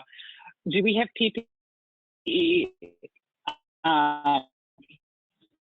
purchased with the clear masks for our Yes, they can speak? Sure. They can see the people moving. Yes, we're collaborating with CDOL to order those. So Okay. Lisa, Mari, and I are working to secure those for our students and our staff. Okay, cool, thanks. Floor is yours, Annette. Thanks. All right, just a couple more questions. I didn't see in here, how does this work with Tech Campus for our high school students who go to the Tech Campus? How is that going to work for them? So our Tech Campus students, Tech Campus has changed a couple of times what they're doing. So right now they're offering seats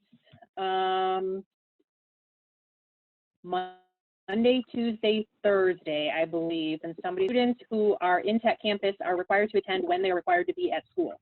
So if a student is scheduled to be at school on Tuesday, they attend Tech Campus on that Tuesday.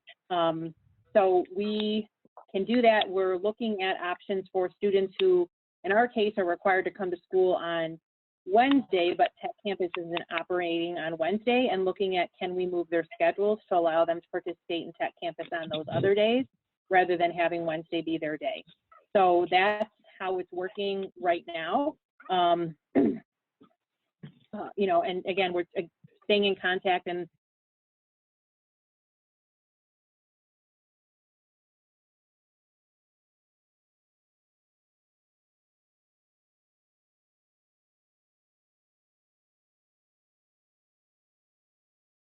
in our community, in our families, again, to limit that exposure. So I can comment on this. Susan, you've seen it. I've seen the Tech Campus reopening plan. It is a blended model.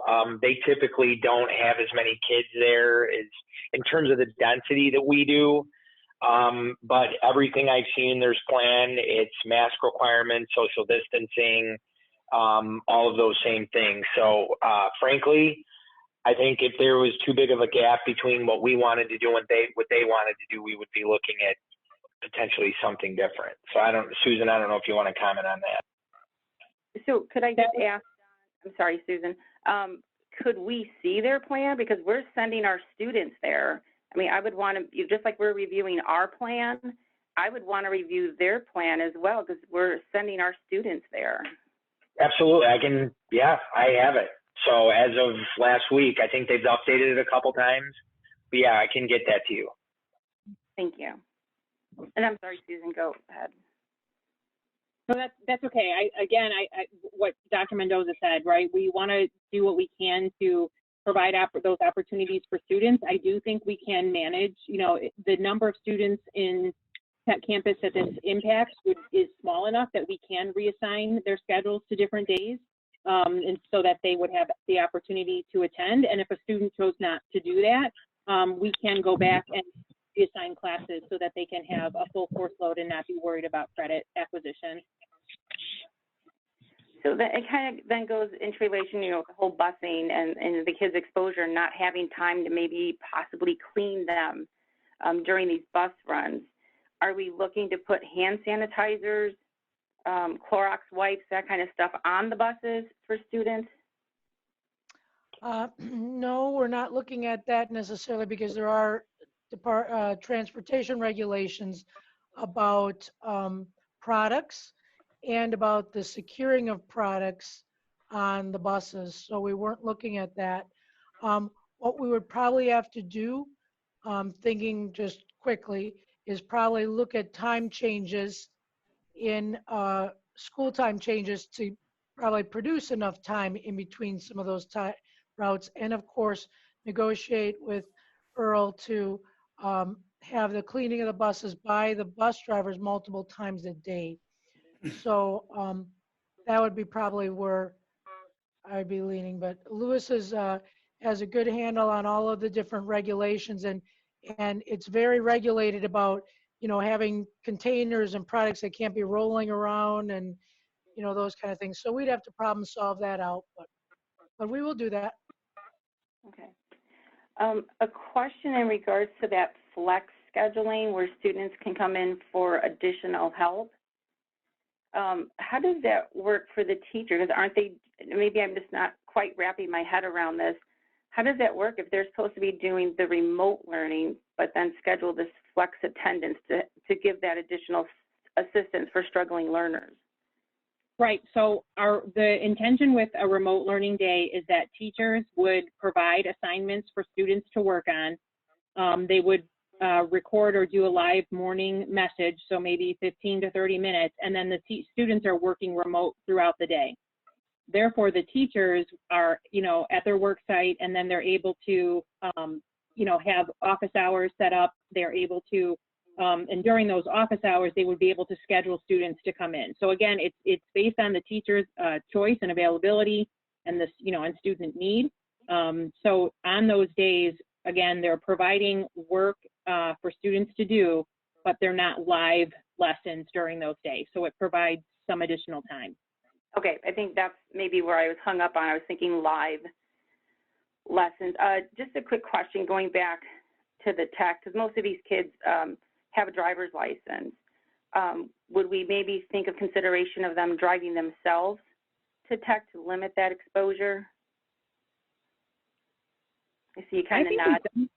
Past, Don. I can't recall though. I believe we have done that in the. I know there's some liability issues, but maybe that's something to consider.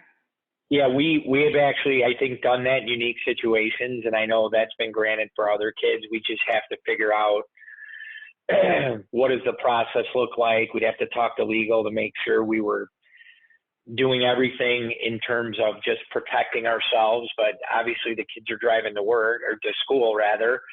So that's something we could consider, so. Okay.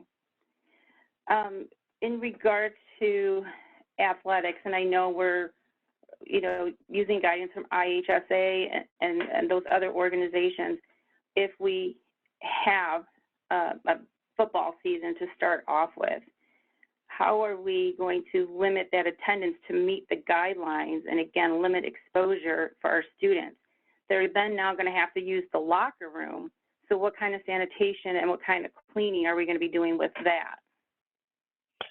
So I would just say, as of late last week, the IHSA clearly said that they're going to stop sending out guidance until they hear more from the Illinois State Board and the Illinois Department of Public Health. Because I think, and again, I'm not in the middle of this, it seems like the IHSA is feeling like they have collaborated with the Illinois Department of Public Health, and I see Becky, so I'm going to let her chime in. But then they implement the guidelines, and then they get changed without their input. So I think they've made a decision that they're pulling back on any of that guidance until more clarity is provided by the Illinois Department of Public Health regarding return to play. Becky, is that accurate? Am I close to being? Yes, that's accurate. And the IHSA board does not normally meet in the summer, but they are planning to meet. They were actually scheduled to meet this Wednesday. It's been changed to July 29th as of late today. And so they're going to meet to have those discussions about what fall is going to look like. And then what that looks like is going to be determined by the guidance that's been provided to us by the ISBE and the Illinois Department of Health, and to meet those guidelines. Okay.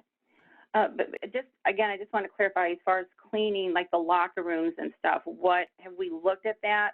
And again, what if, you know, one of our players, and with that other school, as we've heard in the news with other camps going on, even in our conference, kids that are testing positive for COVID, what kind of response are we putting in for that? So I'll jump in about the locker rooms. You know, in the beginning when all this happened, there was this deep cleaning and then regular cleaning. The cleaning, the most important cleaning is the use of the disinfectant and making sure you're hitting all the touch points. So I would say we would be cleaning the locker rooms. We have, Mark Viereck has in his handbook identified what product goes in what area and is cleaning what area. And it outlines, we have the disinfectant. So it'd be cleaning, you know, from the showers to the benches to the, you know, fronts of the lockers. I don't believe they're using lockers. I know in the regular, but I'm not sure for sports how they're handling, if they're actually using lockers or not. But they would be using the products that we identify that will be strong disinfectants that are recommended. So I think the other thing on that to consider is that because we're not using them for PE, they will be able to get in there more often, and we'll be able to spread out more than we've ever been able to spread out in that space. We will probably have to stagger start, meaning varsities would probably go in, then other like lower levels, and so we would not have it at full capacity at any time, and then stagger ends as well, and they would just have a scheduled time inside of that space, and we'd have to move kids in and out of that space on a regular basis with their coaches. Okay. And then have we surveyed our athletic parents that maybe, you know, their son is a football player or whatever athlete they may be, that maybe they don't want them to participate this season? Have we surveyed that and see what maybe our athletics might look like differently based on the current situation that we're in? We have not done an athletic survey. I would say anecdotally with the participation in camps, most of our families are comfortable sending their kids back to camp. We do certainly have families that have reached out. I've talked to a number of parents and students that have told me that they're currently not comfortable coming back in the current with what's going on. But I would say based on numbers, they're very similar to what we would expect at a summer camp and actually close to in-season numbers for our camps. Okay. One of the last questions, I do want to give everybody time to speak, and I know we have many people who have questions as well. If we go to full remote, and I think Mr. DeVera alluded to this, how does that implicate us financially? What does that look like for the district? Does that mean we're going to need less support staff? We're not going to have people running the bus? What does that mean for the staff and students? Yeah, I think unfortunately it's way too early to kind of assess what the response is going to be. I think the hardest part about this whole process is whatever we decide, there's going to be consequences, both physically, emotionally, educationally, financially. I think for us, we you know, I'm not a reactive person, so it's hard for me to say, but I think that will depend on several factors. Number one, what is the long-term impact of a long-term remote experience on, for example, our attendance? Could we have an increase in of parents who choose to homeschool their kids? Maybe. Could we have, you know, a contingent of parents that decide to pursue other maybe remote options of some kind? our EBF is based on enrollment. It's not average daily attendance. So, I'm frankly, in the current environment, I'm a little concerned about our enrollment right now. And we're talking about a hybrid model with parents being very slow to enroll their children. So, as it relates to the financial picture, it's really too early to say. I think I consider myself a staff advocate, and I want to keep our employees whole, and we want to keep people working. At the end of the day, I think the state will have a large part in what that looks like. And frankly, you as a board are going to have to kind of process options at some point, because I think if we are impacted at a proportionate rate again, as we were this year with the closure, I mean, let's just be honest, this thing isn't going to end soon. The state's primary revenue sources are sales tax and income tax.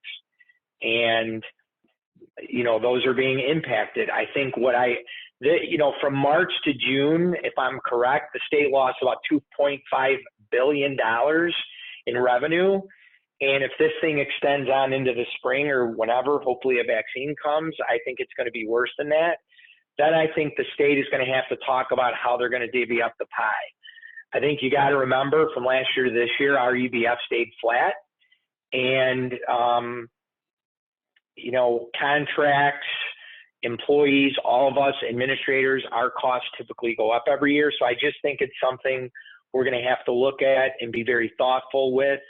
And then, at some point every year we look at our budget assumptions. So no matter what the case, at some point we're going to say, okay, here we are. It's time to look at the budget for next year. What does it look like? And then obviously it'll be a very collaborative process, and I'll be informing you as a board kind of what it looks like. And obviously we have a direct line with the association. And again, we want to maintain that relationship, but it's really hard. This is a hard thing. So I think globally, that's not unique to Round Lake.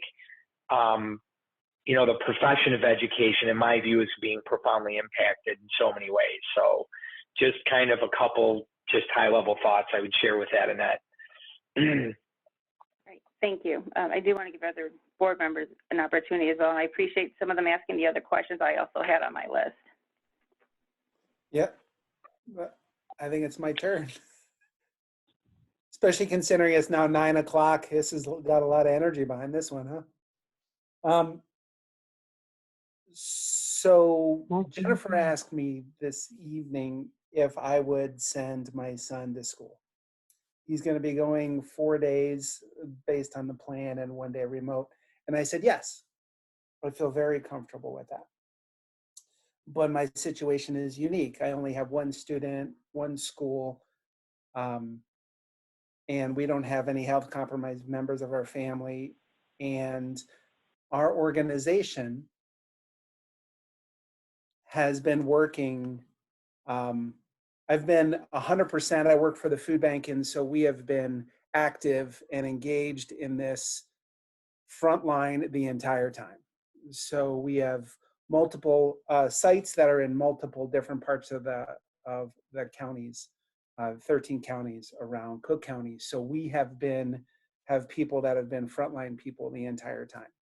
And so the guidance in terms of the Illinois Department of Health and Lake County, Eric, you guys, Eric and Mary, you guys have nailed it. Nice job. It totally aligns and has been very, very consistent with the ever-changing. But the guidance that we've been getting has been spot on. So thank you. And it is really difficult to navigate through this. And so my question is mostly for Susan, actually.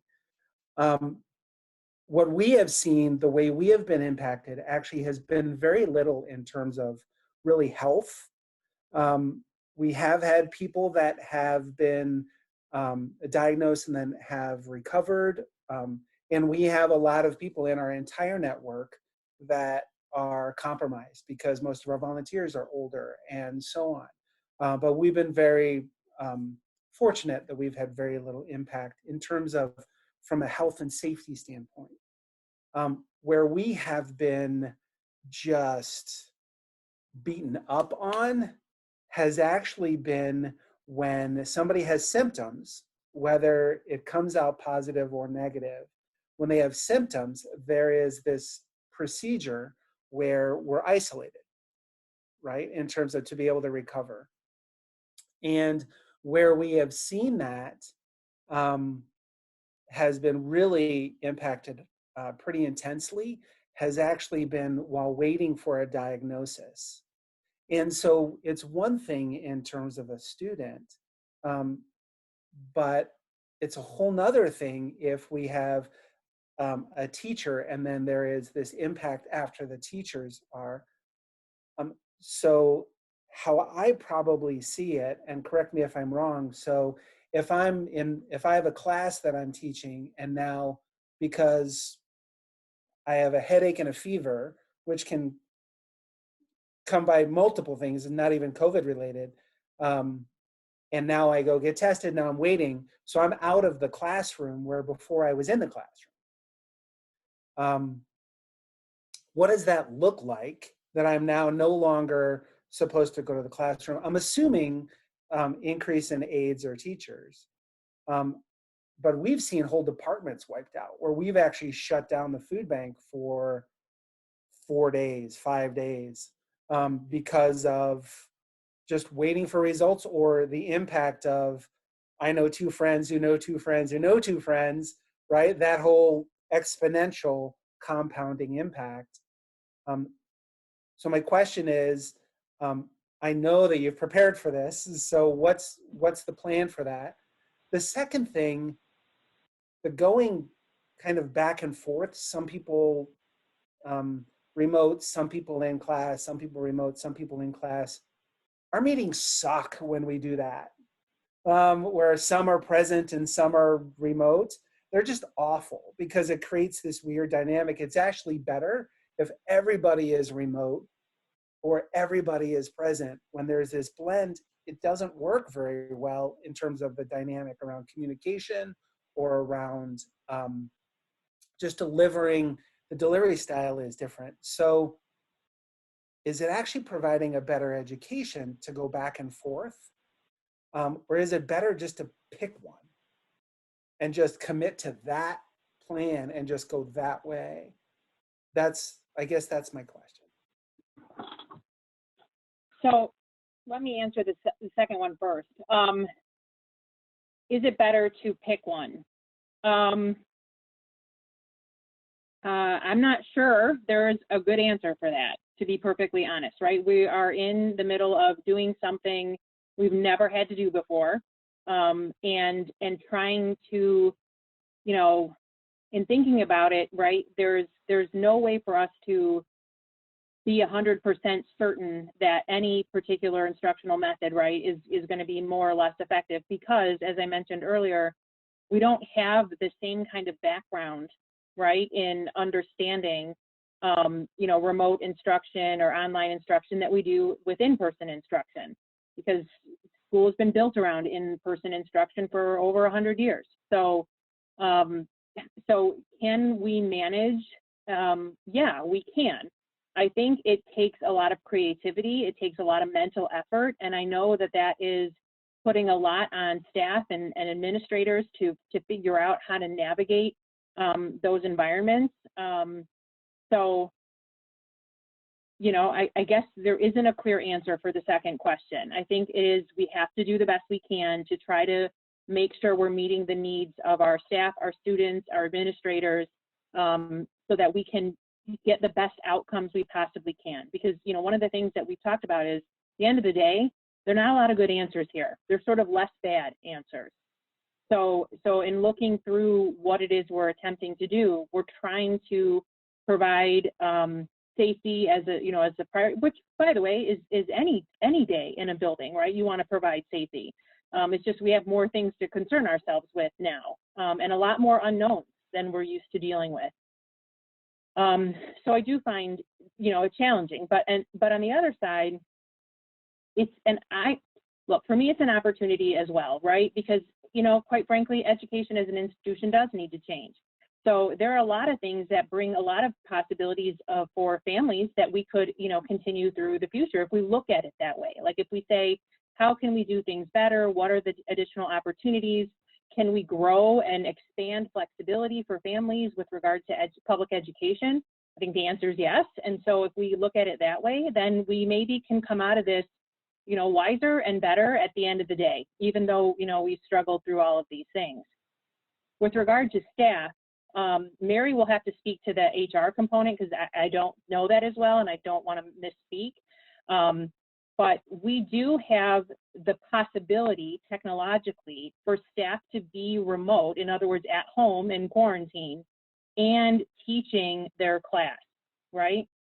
So whether that's, so if we look at a temporary remote situation, which is what you were describing primarily, we could, if they're in quarantine for 10 days, right, we could have the teacher at home as long as they're feeling well and, whatever, teaching from home. We would need supervision in the classroom for the students who are present, which we could manage depending on volume, right? So when you say it wipes out a whole department, that would be a challenge. If like all of Beach School teachers couldn't go in, we're not going to find that many subs, right? So there's definitely a volume issue that we would have to contend with. But if it is a reasonable amount, we would have supervision for students, and teachers would be able to work remotely.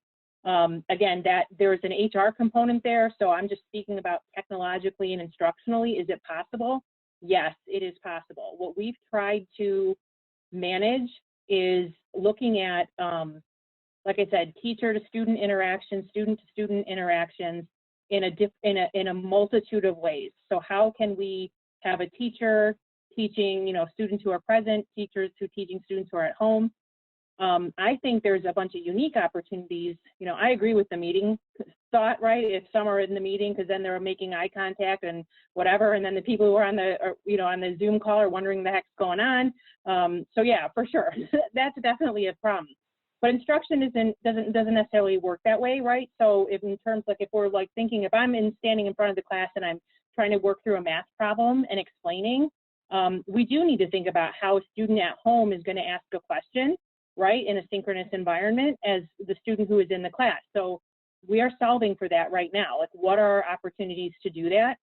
And I love the idea of providing students working in groups with students who are at home and students who are in the building, so that they do have a connection to somebody sitting in the class that maybe can make sure that they get a question answered or whatever. So we're trying to solve for those things because there are challenges regardless of the environment. If we're in a full remote environment, we know that in-person connection and those relationships are really important, and that students lack that when they're not together, and it's harder to answer questions. As I mentioned earlier, it's harder to intervene when students are struggling. So there's that challenge, but then there's benefits too, right? Safety, consistency, there's things like that. Obviously, and so we're just, in building through these plans, we're just trying to solve for those problems as they arise, and remake kind of what it is we're doing. So do I think it's possible? I do believe it's possible. And as I mentioned, we're going to try to get it as right as we can, and then make sure that we stay active in addressing needs as they come about. I have a question just related to that, and then just a couple more, and then I swear I'll let you guys be. And I just want to say, before I say anything else, that I appreciate this plan. I know a lot of heart and soul has gone into this. I understand a lot of collaborative effort has gone into this, and I do know that there is no way that we go that everybody will win in this scenario. So I do want to say that I recognize that and appreciate the effort that's put in and the care that's put in and the concern that's put into this. So in relation to the teachers, if they are exposed and they are, like he had said, they're quarantined while they're waiting, or they get it and they're quarantined, as far as their pay goes, are they taking sick time for that? Are we allotting them like COVID pay? Is there, like, do they have to utilize vacation? Like, how will they be safeguarded in that scenario? Yeah, so those are the HR questions that Mary would have to answer. Okay. So the original, one of the original plans we looked at is, there's one thing with being quarantined, but not being sick. You're not ill to the point where you can't work. So we did work out where individuals could be quarantined and still have the ability to teach, and we could still use them in their capacity. Now, when anybody becomes sick to the point where they can't function, then it transfers over to sick days and using their benefits. But if they're in the situation that a child's been quarantined, or their husband, and they suddenly have to be quarantined per a doctor or whatever, then if they're still capable to do their job, we were going to allow them to work remotely. Okay. And then just two more quick questions. One, you had mentioned that the children that refused to wear the masks or didn't cooperate, there would be like a disciplinary process to take place. Is that in the operations? Okay, I'm sorry because I missed that, so I do apologize. That's on me. The other question was in relation to like if they fail to meet the agreement for remote learning because they have to make an agreement, like how does that work for disciplinary action? So what we have structured right now, and what we're, again, working through those details, is that if a failure to meet the agreement would basically be the student is absent and then eventually truant, right? Because part of being at home and working and learning is participating and turning in assignments, et cetera. So if we want, again, choosing remote, it's perfectly fine, but learning still has to take place. And so that's right now what we're building out. Okay. And then the last question, are they going to be allowed to use like for the K through 5, when they go out, the swing sets, things like that? So common playground equipment is not recommended, but we are looking at figuring out ways to provide, for lack of a better term, okay, mask breaks, right? So how can we take, especially our elementary students, outside during the day? Can we spread them out, do some, jumping jacks or, whatever, and allow them to take their masks off? So we are, again, trying to figure out what our opportunities are there. I know that even like through science, for example, we're saying like, maybe part of a science activity is to go outside and get a leaf, or, just so that there's some opportunities to get outside and, and sort of mix it up a little bit. So can't, again, guarantee that that is going to work out in all cases, but we are trying to be mindful of those opportunities, especially at elementary where they're tending to stay in the same place all day. Right. Okay, thank you very much. Guys, I apologize. I've got two more questions. So I'll try and wrap it up pretty quickly. They're both more operational, so I'll just throw them both out there. Number one, what have we done to evaluate our HVAC capacity in the way of airflow in all of our buildings? Sad to say, but we know that most of our buildings are older, and we have challenges when it comes to making sure that we're getting good airflow. One of the biggest things that we're starting to see in the science is that it is airflow and processing through systems. That's one of the things that in my corporate world at Allstate, we're not allowed back in our offices because they haven't solved that problem yet, and that's a Fortune 5 company. So what are we looking at there? And then also, assuming that we go with this plan in all levels, wouldn't having that virtual day being on Wednesday allow our operations staff the ability to do a cleaning of all of the buildings halfway through the week in order to try and alleviate some of that cleaning situation instead of having everybody there Tuesday through Friday? Can I real quick, Mary, before you answer the cleaning stuff, I want to talk about why it's Monday. So Monday is the most frequently missed day, right, in the schedules because of holidays. So if a student was only coming to school one day a week, we didn't want that day to be Monday, because then there are at least 6 to 8 different opportunities where they won't be in school because it's a holiday. So that's why we did not choose. We talked about putting it in the middle of the week, exactly as you're suggesting, but we just thought this, by the way a school calendar works, those students who only come on Mondays would just miss too many days. Okay, in relation to the HVAC question, I'll give you my best response to that. And then if we need additional information, I know Mark can provide more. But our district HVAC technicians have assessed our ventilation systems throughout the facilities regarding proper operation, and have repaired or replaced multiple components and at times full systems. The system functions, of course, you know, by pulling the outside air in. We've done the filters that we are using are the highest MERV filter ratings in each individual unit by manufacturer model. We have set the economizer modes for the HVA units, which adjust for temperature and humidity. And all filter housings and racks have been inspected to ensure appropriate filters are in it. We were prepared to put all brand new filters in right in August, right before school started, so that we'd have a brand new filter in each system and change those filters out more regularly than we traditionally have done. I can give more, more details, but our internal, we have not had an external assessment in the sense specific to COVID, but we have done an internal using our HVAC. The second question, sorry, was besides what Susan said, the agreement working collaboratively with EARL, I did mention that we would have alpha HP, which is a disinfectant in the classrooms. And the goal was that teachers, and depending on the age, students could wipe down their desks and their work surfaces, their touch points in the classroom as much as they wanted throughout the day, so that the focus of the custodial staff could be on doing the common areas more often. Your bathrooms, your door handles, your stairways, all of the common, areas.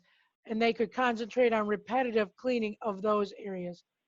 As for a down day, I don't know if that's would change necessarily. It's not like we would do, some schools out there say we're going to do a deep cleaning on down days. Well, we'll still have staff in the buildings on down days per the current plan. So I think it might be just the custodians going through the classrooms, and following up on what's happening in the classrooms possibly on that down day, but staff would still be in attendance. Thank you. That finishes up my questions. And again, I know that we've said it before, but thank you to everybody involved in putting together this plan. It was an extremely well thought out plan. It's very well built. Thank you for all that hard work. I think from the questions that we posed, and I'm sure there still will be a few more, that I know that no plan is ever perfect. So thank you for all that hard work. Again, I'll just reiterate it. I know I'm not technically being asked, but I'll still throw it out there that I think it's a great plan to start with, but I think we should start with remote and then move into this as we get further into the fall. That's just, thank you. Okay, any additional questions from the board? All right, we're going to move straight to public comment now. Thank you all for sticking around. And thank you to everyone who submitted both emails directly to the Board of Education and who have submitted public comments. We're handling public comment in a particular way this evening because of the large volume of comments submitted. Our board has received 72 public comments. Given the fact that all except one comment are related to the same topic, we're going to place 60-minute maximum on public comment. Additionally, all comments will be limited to 3 minutes. While the board has the authority to permit additional time, we want to ensure that all submitters have an equal amount of time for their comments to be shared. That being said, while we do our best to make it through all comments, all written public comments will be shared with board members this evening and will also be posted in their entirety as part of the board meeting packet via the district's website. We will first open the floor to anyone on site who is present to state their public comment. Once those are complete, our Executive Director of Engagement and Community Relations, Heather Bennett, will read the public comments submitted electronically. Please note that public comment is a statement or question. The board members will hear your statements but will not be engaging in discussion related to public comments this evening. It is our expectation at the Board of Education that administration will respond to our community as it pertains to any specific questions addressed through public comment this evening. Again, the Board of Education allows and encourages members of the public and visitors to address the board during public comment period. Speakers are invited to address the board in order which public comment request cards are submitted, either in person or electronically. Comments are limited to 3 minutes. Do we have public comment in person this evening? Yes, we do. I know we do. Is that you, Dan? No, it's not. Who? It's not on mute. Hold on. Am I good? Yes. Okay, thank you very much. Yes, my name's Aaron Taylor, and as a parent, I just had a couple comments I'd like to make. One, I noticed that the couple of emails that we were sent concerning this meeting mentioned the Zoom meeting, but nowhere in either of those messages did it say how to get to the Zoom meeting. I actually had to just kind of search the website and got fortunate enough to find it on the calendar and be able to let my wife know how to even tune into this. So I know that, you know, some of you guys might take it for granted that, hey, it's on our calendar, but it would have killed someone to put a link on the email letting everybody else know this is how you get to the Zoom meeting. That was the one comment I just wanted to make concerning that. Another thing as a parent we noticed, it says they went to the whole e-learning, remote learning, you know, right around spring break, and we were never given kind of any instructions, emails, just how to access these learning assignments for our children, where to go to submit them, how to save them, how to find out they've been graded properly. My son did the math assignments for almost 2 months, and then we found out from his teacher that she never got any of them. It was somehow assigned to a different child. Some of the things we were submitting, my wife swears up and down she submitted. She's even shown me, it was here, but I guess we missed a step. You know, will instructions be sent out to the parents on how to access their sites, how to submit and save them properly, how to find out they've been graded? Fortunately and unfortunately, both me and my wife are still employed. We are still working, so we're not able to be at home with my son when he does a lot of this. And a lot of times with the evening, you know, we're too tired cooking dinner. So a lot of times we're not able to catch up on assignments till the weekend. So, you know, we get some parents or some teachers saying assignments are due by the end of the week. We're not able to do them till the weekend. You know, are they making allowances for some of that? That's basically all I had to say. Thank you. Thank you. Thank you for your comments. You just want to step there and then just state your name and. Hello, my name is Randall Gervitz. As a parent going through the e-learning process, I noticed that some teachers were using Google Classroom and some were using Canvas. And then I would go to Infinite Campus to try and see if the grades transferred over. And it was real confusing to understand whether they were completing the assignments or not, because my kids were telling me certain things were done, and yet I couldn't verify that the assignments were completed because of the different platforms that were being used. That's pretty much all I had to say. It's just, I don't know if that's going to continue or if it's all one platform that's going to be used. All right, thank you. Thanks for the comment. That's it for the in-person public comment. Okay, very good. Thanks. Heather, go ahead with what was submitted electronically, please.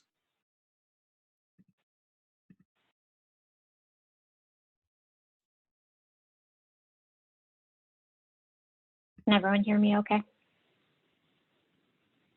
Yes. Okay, first up is Tiffany Addington. She's a parent, community member.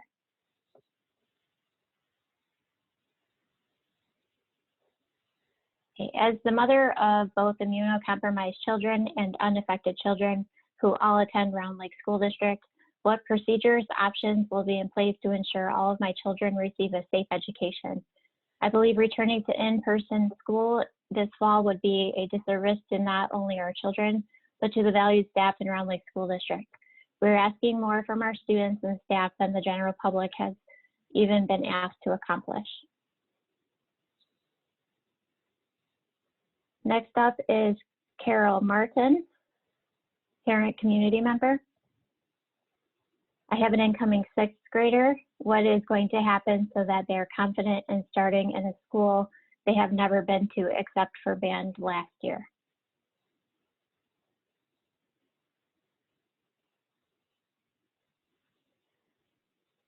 Next up is Sarah Pilcrow, parent community member. Not if, but when students and staff members pass away, and statistically you will lose staff members and students to COVID-related deaths, how will you deal with this? Will you apologize for your decision? Will you be able to sleep at night? I could never imagine being able to sleep comfortably, again knowing I made a decision that could kill a child or an educator. Will there be a page in the yearbook to commemorate those deaths? Will that help you sleep? Instead of spending tax dollars deciding how best to put lives in danger, would it be more beneficial to spend the time figuring out how to best help our children get their education virtually? Next is Jackie Gonzalez, parent community member. Just worried about how all of this work will, how all of this will work out, and I just do not want my son to fall behind on anything. I feel it is okay to go back because he is really missing the social side of school, but I am worried. I think the 2 days on and the rest of the week virtual is good. Next up is Tony Leo, parent community member. I'm struggling with making a decision between in-person and full remote learning. While it's good to have in-person instruction, the risk with COVID still very much present and still in the community is in the back of my family's mind. If we choose full remote, what type of learning instruction can we expect to get from faculty when it pertains to my son in regards to him not understanding a particular subject or topic? Will there be adequate video instruction, etc.? If in person, what type of social distancing will be in place in between periods when students are going from class to class?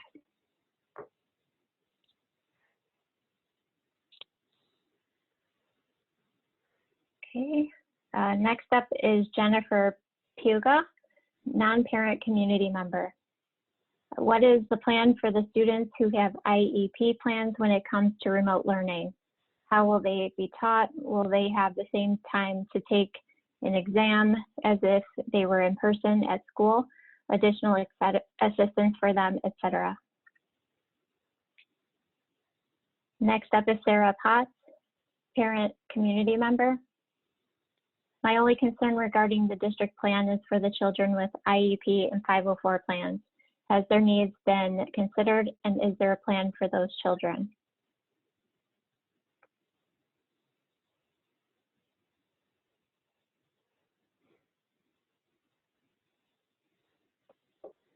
Okay, next is Jasmine Robinson, parent community member. How do you think it will be safe for kids to go to school when they are shutting down the country again? I don't personally feel like the school should open at all. The kids should do e-learning until we have a vaccine for the COVID-19. Next is Roberto Ayala, parent community member. As school leaders, I hope and I trust you make the best decision to reopen the schools. Safety of our students and staff is and should be the priority one. Next is Karen Fatmo, parent community member. What is the plan for cleaning and sanitation between hybrid groups in the school buildings and buses?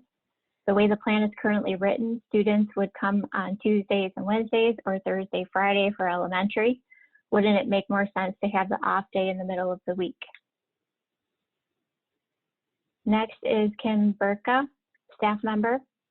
I have read through the proposed plan and I appreciate the time and effort the parties who wrote it took to create it. I know that it is a very tough situation.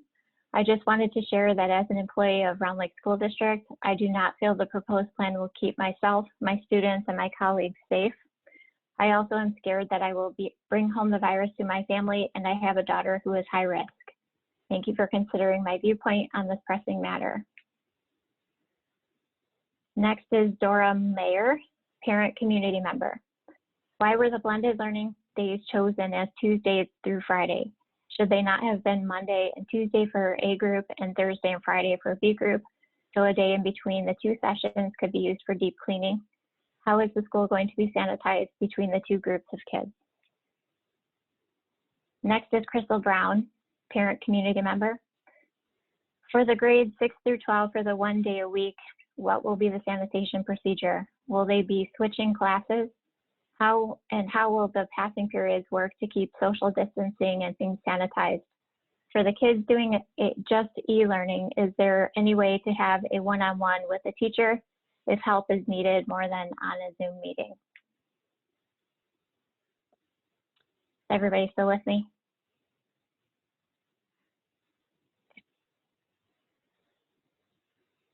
Next is Agnes Masnick, parent community member. I support to have some type of in-person curriculum for students and live lecturing as well via Zoom. Next is Colleen Huser, parent community member. For e-learning, how and when will attendance be taken?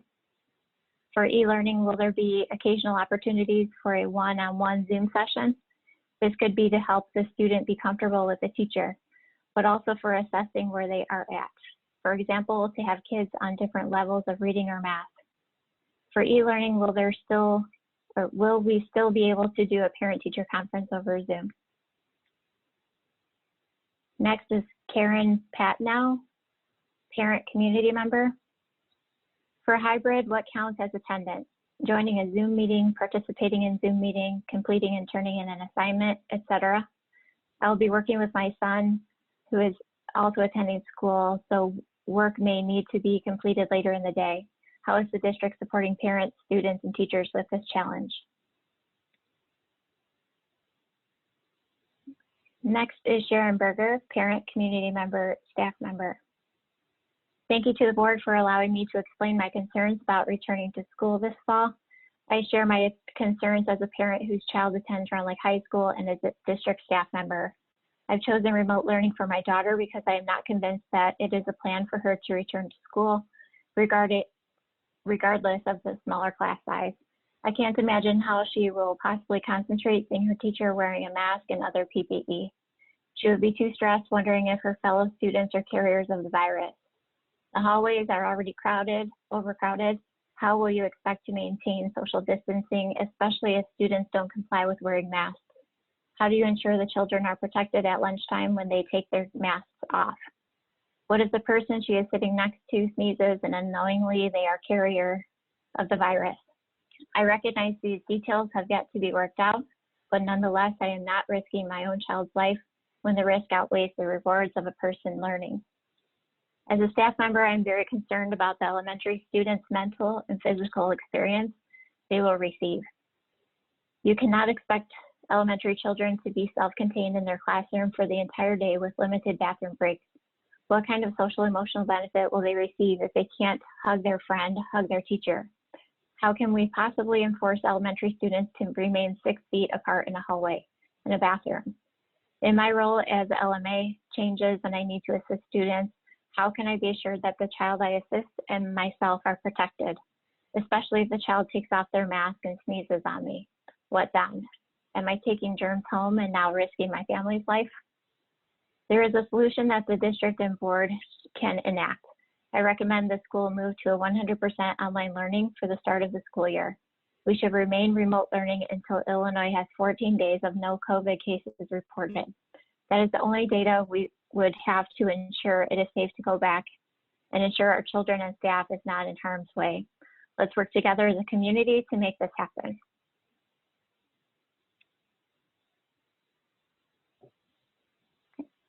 Next submission is from Natasha, parent community member. First is my concern with where there will be gym, and I don't agree with masks while doing physical activity. Last, I feel there should be time while in school that with distance our children can take masks off, like using dividers or having distanced area. Next is submitted by Mike, non-parent community member, staff member. I am a teacher in the district and wanted to share my thoughts on the current plan. I am frankly disappointed in both the plan and its creation process. I believe that we should be following an initial remote learning phase, much like other districts are adopting, before we tempt fate with in-person learning.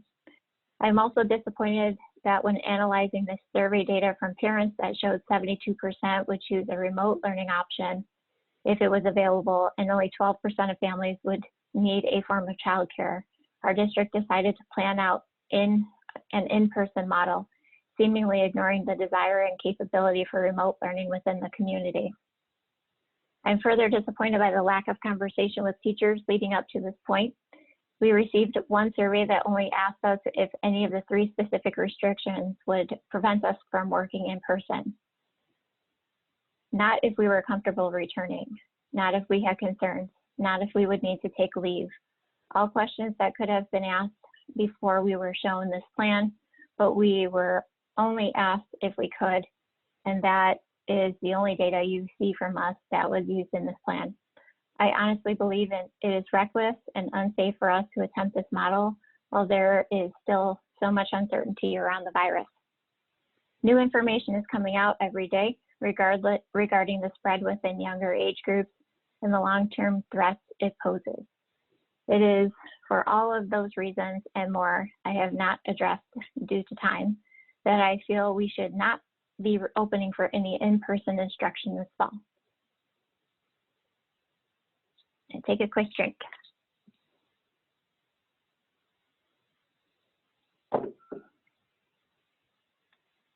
Okay. Next up is Tanya Kolb.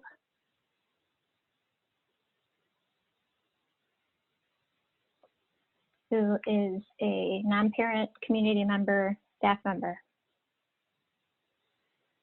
My name is Tanya Kolb, and I am a 20-year veteran teacher in the district, as well as a lifelong resident of Round Lake and the Round Lake High School graduate. I am writing to you this evening to thank you for all of the time and effort that you have put into the return to school plan. I also thank you for taking time to read my concerns. This is a very stressful time, and I am sure that decisions being made are not being made lightly or are easy to make. One thing that I have come to realize throughout this stay-at-home order is that I miss my students, my kids. I miss my colleagues. I miss my classroom. Ellis is my second home, and I miss it. I want to go back. However, I feel that it is my right as a teacher, a wife, a daughter, and as a mother to let you know that I simply do not agree with the plan to return to school face-to-face at this time. I do not believe that this is a safe place to allow all students and staff to return to the buildings face-to-face when we are at the height of the pandemic. Round Lake alone has over 1,500 confirmed COVID cases, and it continues to rise. I am concerned that we are just jumping into this without really looking at what will happen. Not could happen, but will happen. Students will get sick, students will be asymptomatic, and spread it to teachers. Teachers will bring it home to their families and put everyone they love at risk. Why now? Why the rush to open the buildings? Surely we have other means to reach our students and families. We should begin the school year with full remote learning. We should set higher standards for remote learning and teach with fidelity and high expectations. This should be done for the first quarter and then reevaluate our situation. At that time, we could maybe consider setting up as to how to get students physically back into the buildings little by little based upon needs. Not now though. I am almost certain that the majority of us have either directly been affected by COVID or indirectly affected, and quite honestly, it is scary. I am scared. Let that sink in. I am scared. I am preparing my will because I am afraid to go back face to face. During this troubling time, I have done a lot of reflection. If I or one of my family members or colleagues, or heaven forbid, one of my students falls ill from this and does not make it, how could any of this be okay? One death is one too many. What is the rush? We need to be more mindful of how we execute our plan of action. Face-to-face is not the right option right now. I also would like to let the board know that many staff will not write to you tonight. They're afraid of signing their name. I am not one of those people. I'm scared of what could happen by reopening our buildings too soon. Please listen to us. I have never had to write to the board in all 20 of my years here. Did I mention that I am scared?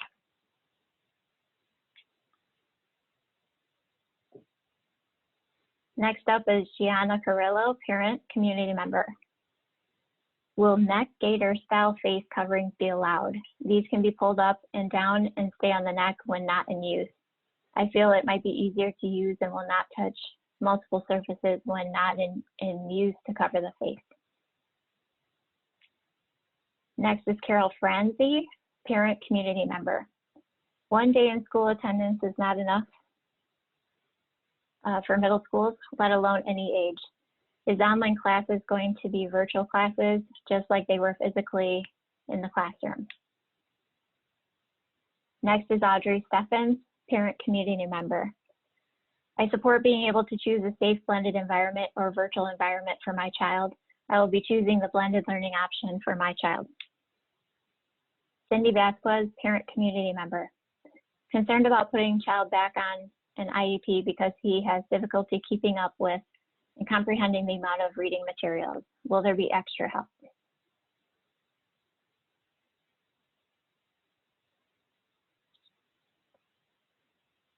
Next is Adalia Vidal, parent, community member. How will staffing work? Will kids in blended learning have 2 teachers, one for virtual and one in person? Will kids have recess and gym? If so, will everything be disinfected after each session? Will lunch tables be disinfected after each session? Email set equipment will be disinfected after each day. For blended sessions, will teachers consider doing some teaching outside versus inside classroom? If the state of Illinois goes back to phase 1 or 2, will blended learning change to 100% virtual? Email said max kids is 13 per classroom. If max is met, how will you decide who can still participate in blended learning? If a teacher or student is diagnosed with COVID, what are the steps that would be taken? And thank you so much for coming up with this proposal and allowing parents to have options to select from. Next is Deanna, who is a parent, community member. I have a child that has an IEP. Do you know what or how many days she will go because she has trouble with her homework? Next is Angelica Nava, non-parent, community member. Hello, I'm in high school and I have concerns over younger students whose parents and guardians will not be available to help them with e-learning. As restrictions are lifted, more parents will be going back to work, which means that students who do not have other people around to help them will not be as successful as others with family at home. My brother will be entering 2nd grade, and with me being the only person who will be at home with him, I fear that this will interfere with both of our educations. Is there any solution to this? Elaine Russ, parent, community member. I completely appreciate and do not envy the difficult decisions you are making at this time. Thank you all for, thank you for all the work you are putting into this to make it work. Regarding the secondary students, grades 6 through 12 blended option, would it be possible to have 50% of students present 2 days a week? 1 day a week doesn't feel like much of an option when comparing it to virtual learning, and I have concerns about further disengagement from the secondary students if there is only an option for 1 day a week. Also, 1 day a week does not help build routine that the kids really use at this time. Finally, for the classes that have fewer enrollment, such as honors and AP, will there be a review of enrollments and classes to ensure there is not only one person in a class on a given day? My high school student had concerns based on the alpha model that he may be the only student in his class on a given day. Sarah Potts, parent, community member. My only concern regarding the district plan is for the children with IEP 504 plans. Has their needs been considered, and is there a plan for those children? Leslie Carmona, parent.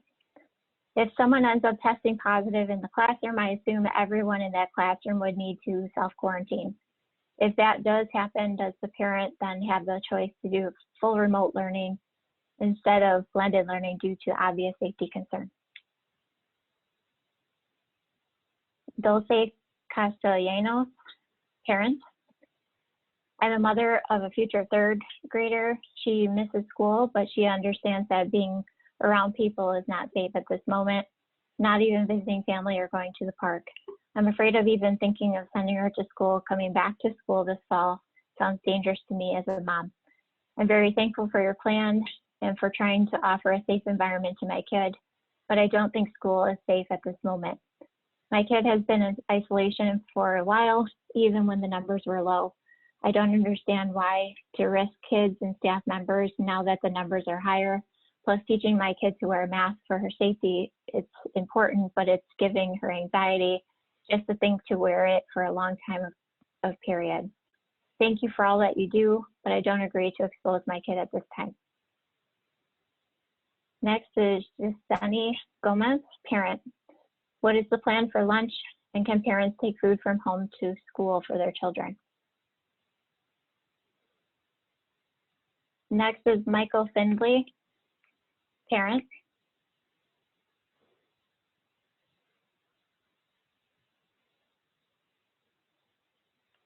Life is full of serious risks for children, but COVID-19 is not one of them. For instance, CDC reported that 620 Americans younger than 25 died from flu and pneumonia in 2018, the most recent year of data available. To date, COVID has taken the lives of 30 children aged 1 to 14 and 149 aged 15 to 24. This means, based on the most current data, children are more than 3 times likely to die of the flu or pneumonia than from COVID. Or compare CDC's data on youth deaths from other causes in 2018. 21,643 Americans under 25 years old died from suicide, more than 120 times more deadly than COVID. 15,864 youth died from unintentional injury, 88 times more deadly than COVID. And 5,518 youth died from homicide, 30 times more deadly than COVID. There is very little evidence that school closures are an impactful form of public health strategy. Mathematically, the data suggests that children are not significant drivers of COVID transmission, and school closures do not have the potential to reduce community spread of COVID-19.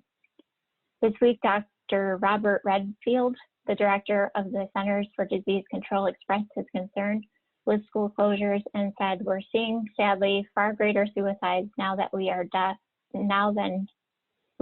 from COVID, far greater deaths from drug overdoses among high school students. Having the schools actually closed a greater health threat to the children than having them open." The American Academy of Pediatrics agrees. Infectious diseases specialist Dr. William Razka and Dr. Benjamin Lee just co-authored a review of all of the most recent studies and data worldwide for the AAP's official journal, Pediatrics, and it's worth sharing their conclusion in full. Almost 6 months into the pandemic, accumulating evidence and collective experience argue that children, particularly school-age children, are far less important drivers of SARS-CoV-2 transmission than adults. Therefore, serious consideration should be paid toward strategies that allow schools to remain open, even during periods of COVID-19 spread. In doing so, we could minimize the potentially profound adverse social, developmental, and health costs that our children will continue to suffer until an effective treatment or vaccine can be developed and distributed, or failing that, until we reach herd immunity.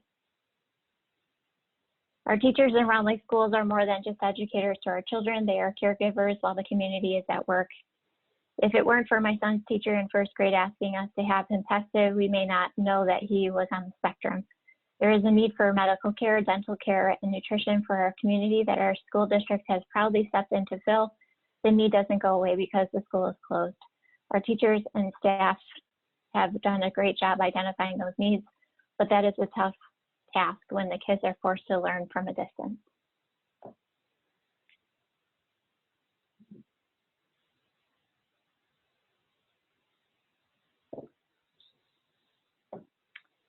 Next up, Lorraine Ward, parent, community member.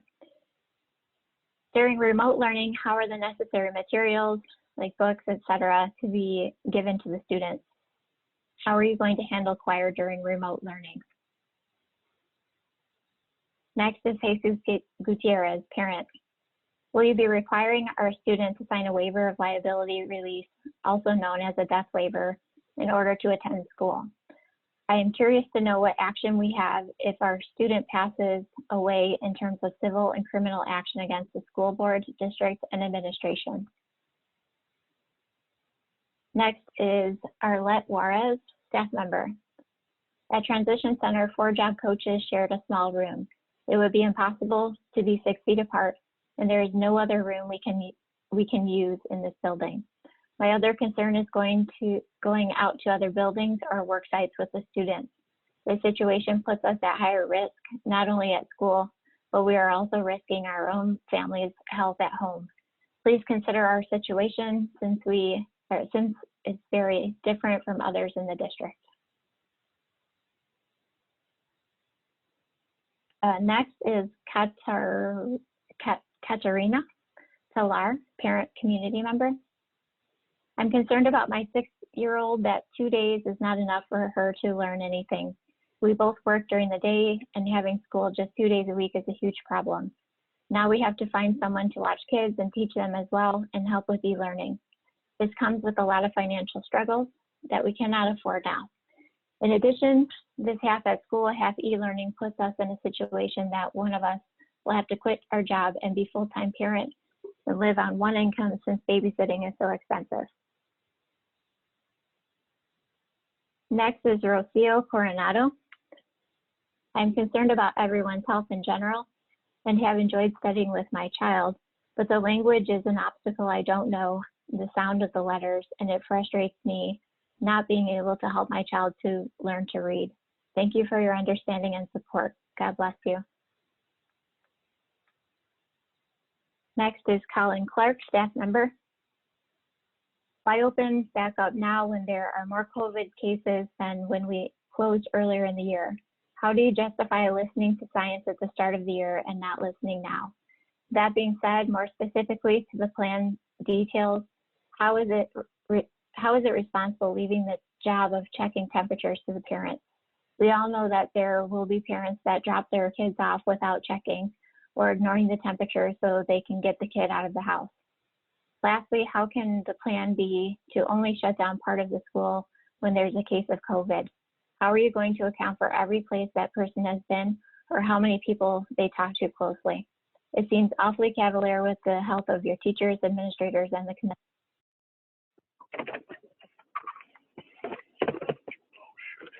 community member. My husband is a Round Lake teacher, and I think it is unwise to open in-person school. COVID cases are up, and we are also entering cold and flu season. How will students' health be monitored? Will they be sent home if they are symptomatic, and for how long? Will they be allowed back after a few days? What happens if there are multiple COVID cases at the school? It seems like the district was more ready for remote learning during the spring as opposed to now when cases are climbing. Please think of the students and your staff. Think of how all of those people will be affected. My husband and I have a 3-month-old baby. Our parents are at risk, 65 plus with underlying condition. Next is Ashley Bester Barnett, parent. My husband and I are concerned about the amount of screen time e-learning mandates. For parents up for the challenge, is supplemental curriculum-based education allowed or encouraged with the understanding that the work would need to be submitted to teachers?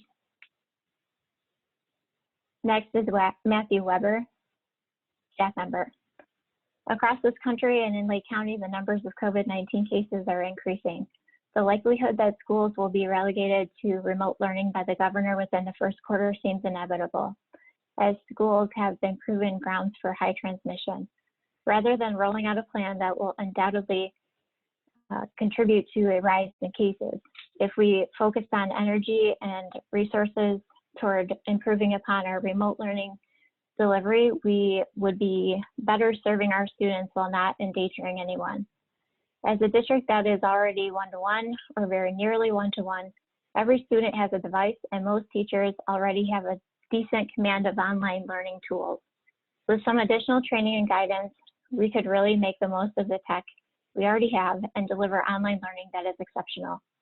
Please help keep our students, the faculty and staff, and myself and family safe by beginning school this fall with remote learning.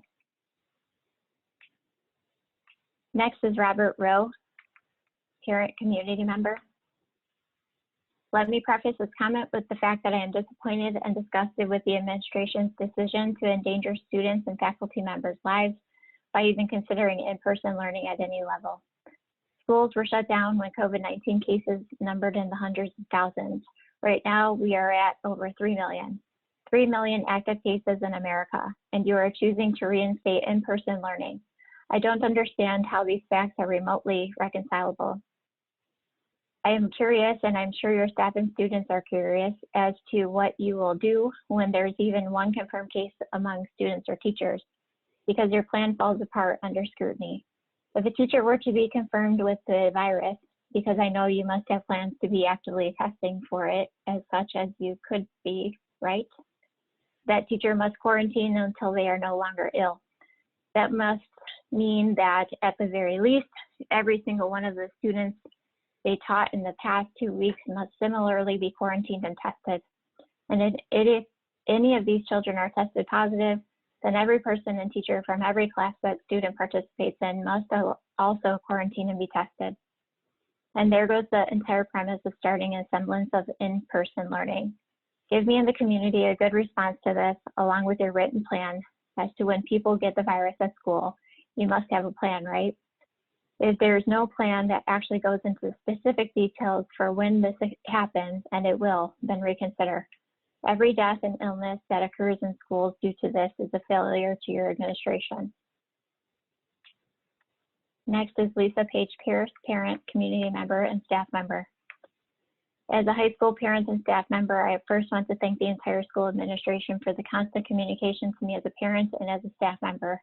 I want to talk about this, but due to success, what does success look like, and how do we change gears quickly if needed?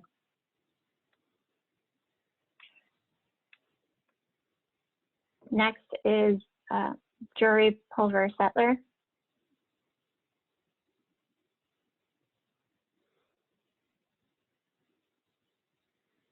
Staff member. I am in support of 100% remote learning.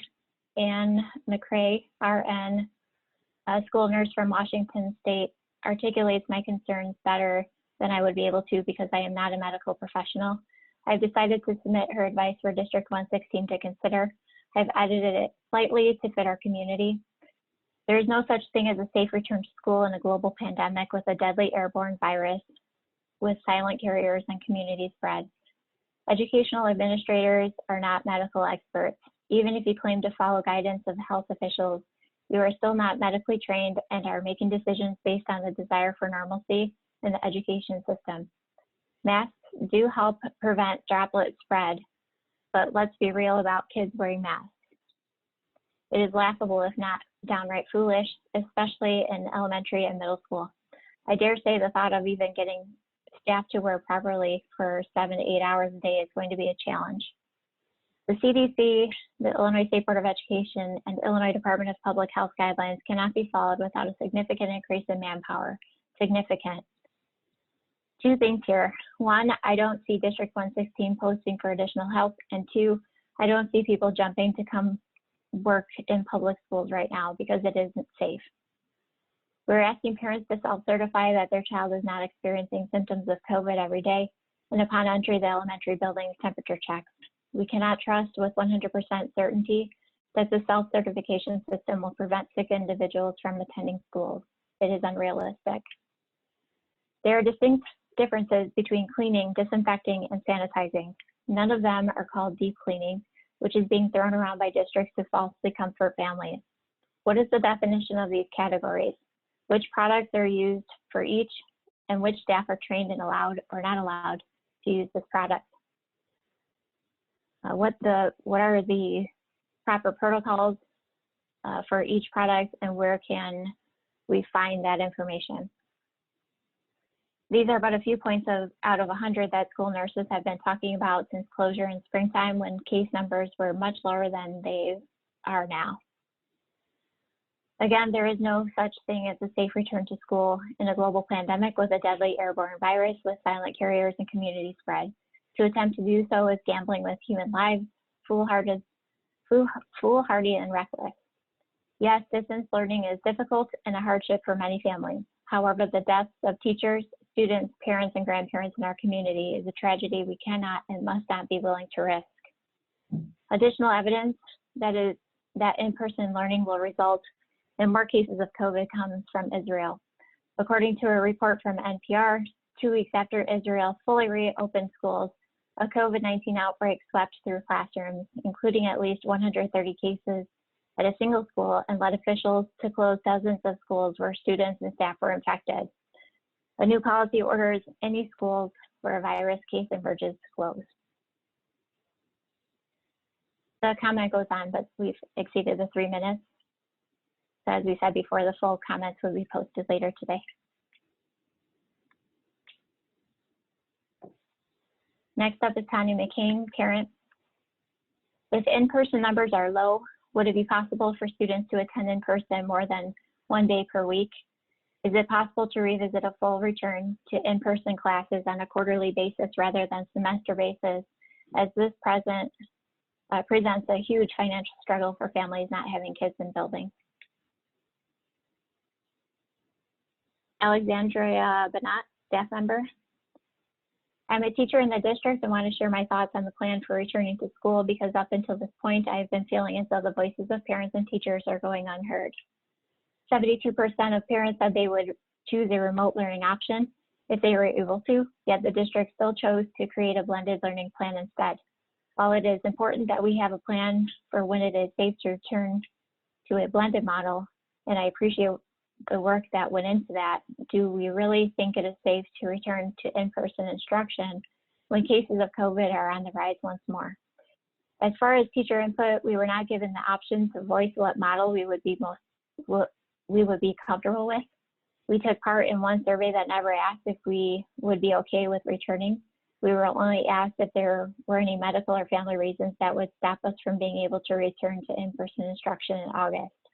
Just because we are technically able to return to school does not mean that we are comfortable doing so. It can take up to 14 days to show symptoms of COVID. This is enough time for one sick student to go to school twice before testing positive. Let's say that each of their classes has 9 students in it. This means they have put at least 7 to 9 teachers and 81 students at risk in a matter of 1 day. Now take into consideration that each teacher has 5 classes, and we're looking at an even larger population of students and staff that are at risk. We cannot forget that this puts the families of staff and students at risk as well. I know the district wants to ensure that students are receiving the best education possible. However, we have to prioritize health and safety to ensure that education is able to be utilized. Since there is no way for me to address all my concerns in 3 minutes, I would like to end my time by saying this. As a teacher, I want nothing more than to be able to see my students in person, but I still believe we should continue with full remote learning until the COVID situation has gotten under control.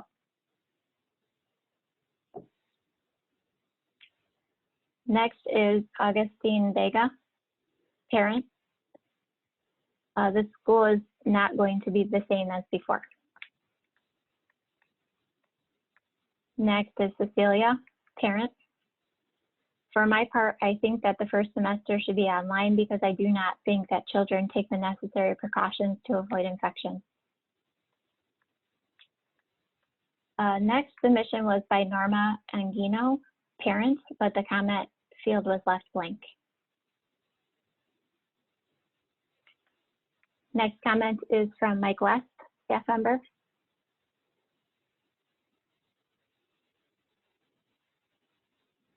So this one we know is going to be over the 3 minutes, so we're going to take out the beginning of this section that requests the additional time. For those who do not know me, I am Mike West. I'm the director of bands and lead fine arts teacher at the high school. I've been teaching at Round Lake for 7 years. I serve on the school improvement leadership team. I've served as a mentor to new teachers as well as a sponsor for several extracurricular activities. At the beginning of our reopening plan, it states, "This whole situation is unimaginable. We just have to do our best." I absolutely agree that we have to do our best, and our best is protecting our children, our staff, and our community. I am not denying that the effort put in by all in the spirit of the plan attempts to do that. However, I believe it can go further.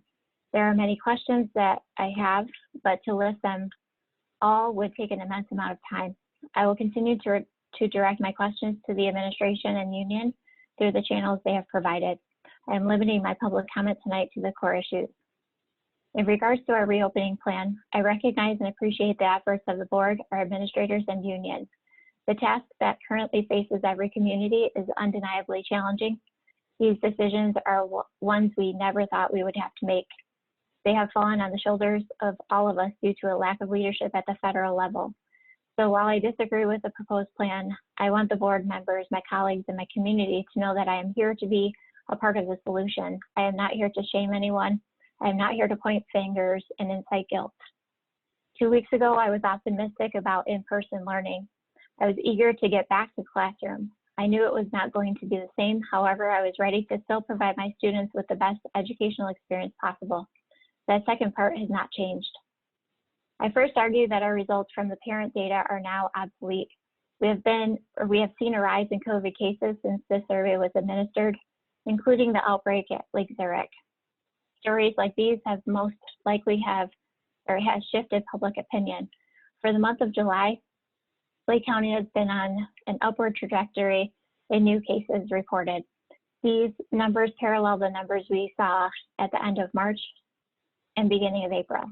It is also likely to spike within the next week as more testing facilities become available. In addition, I would like to see us take extra steps to gather information from our community. I appreciate that we have made the accommodation for virtual public comment. It was a vital change, and I appreciate the work that was done to make it possible.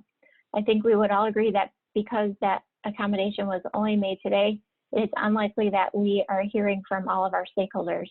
We are constantly adjusting to changing times. We must pursue community engagement to ensure that all voices are heard. Secondly, this plan obviously acknowledges the risk of attending school. If we are giving parents and students the choice of their safety, we acknowledge the environment and circumstances of in-person learning and the risks associated with it. Therefore, why are we not offering the same choice to our teachers, social workers, custodians, counselors, secretaries, and safety assistants? We must offer them a remote option while ensuring the safety of their jobs and pay. We know that people fear for the future, and we have been and can continue to be a source of comfort and support for our community. The comment goes on, but that's exceeded the 3 minutes.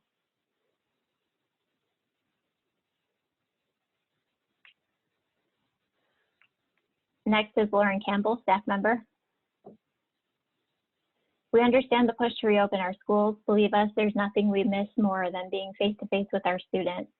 However, we are concerned that by rushing to resume in-person teaching, we're surrendering our commitment to quality instruction and the implementation of best practices in our instructional design while jeopardizing the safety and well-being of our students, staff, and families.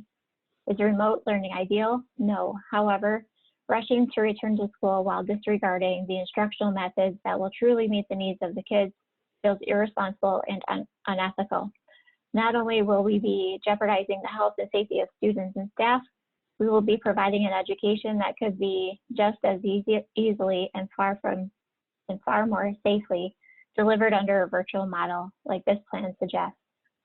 Students at the secondary level will be remote almost the entire week, yet teachers are being asked to teach in the classroom as we would have remotely as well, without being able to get in within 6 feet of our students, with no allowance of group time, pair time, or opportunities for normal intervention and engagement.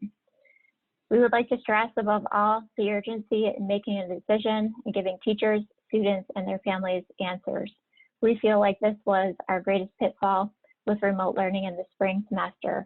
We were understandably reactive, which did not allow teachers to have an opportunity to appropriately develop, communicate solid expectations and routines for their classes. We have an opportunity now to do this right, to be proactive. Although teachers are technically off in the summer, we know that most of us spend our days seeking out professional development, making materials for our classrooms, and tweaking routines and expectations from year to year. Right now, we are stuck at the uncertain standstill. While COVID cases are higher than when we closed in the spring, why is it now okay to risk anyone's health? This cannot be a decision made in haste or one that is rushed. We've discussed that we need to be fluid and evolve with what is going on in the world around us. Unfortunately, there is not much positive out when it comes to COVID cases currently, so why not phase into our return like we've done as a state, rather than ask families, students, and staff to be thrown into scenarios that most have not found comfort in at this point. No matter what next year looks like, it's going to be drastically different than anything we have ever done. Please, out of respect and professional courtesy, allow us enough time to prepare. Everybody still with me? So good.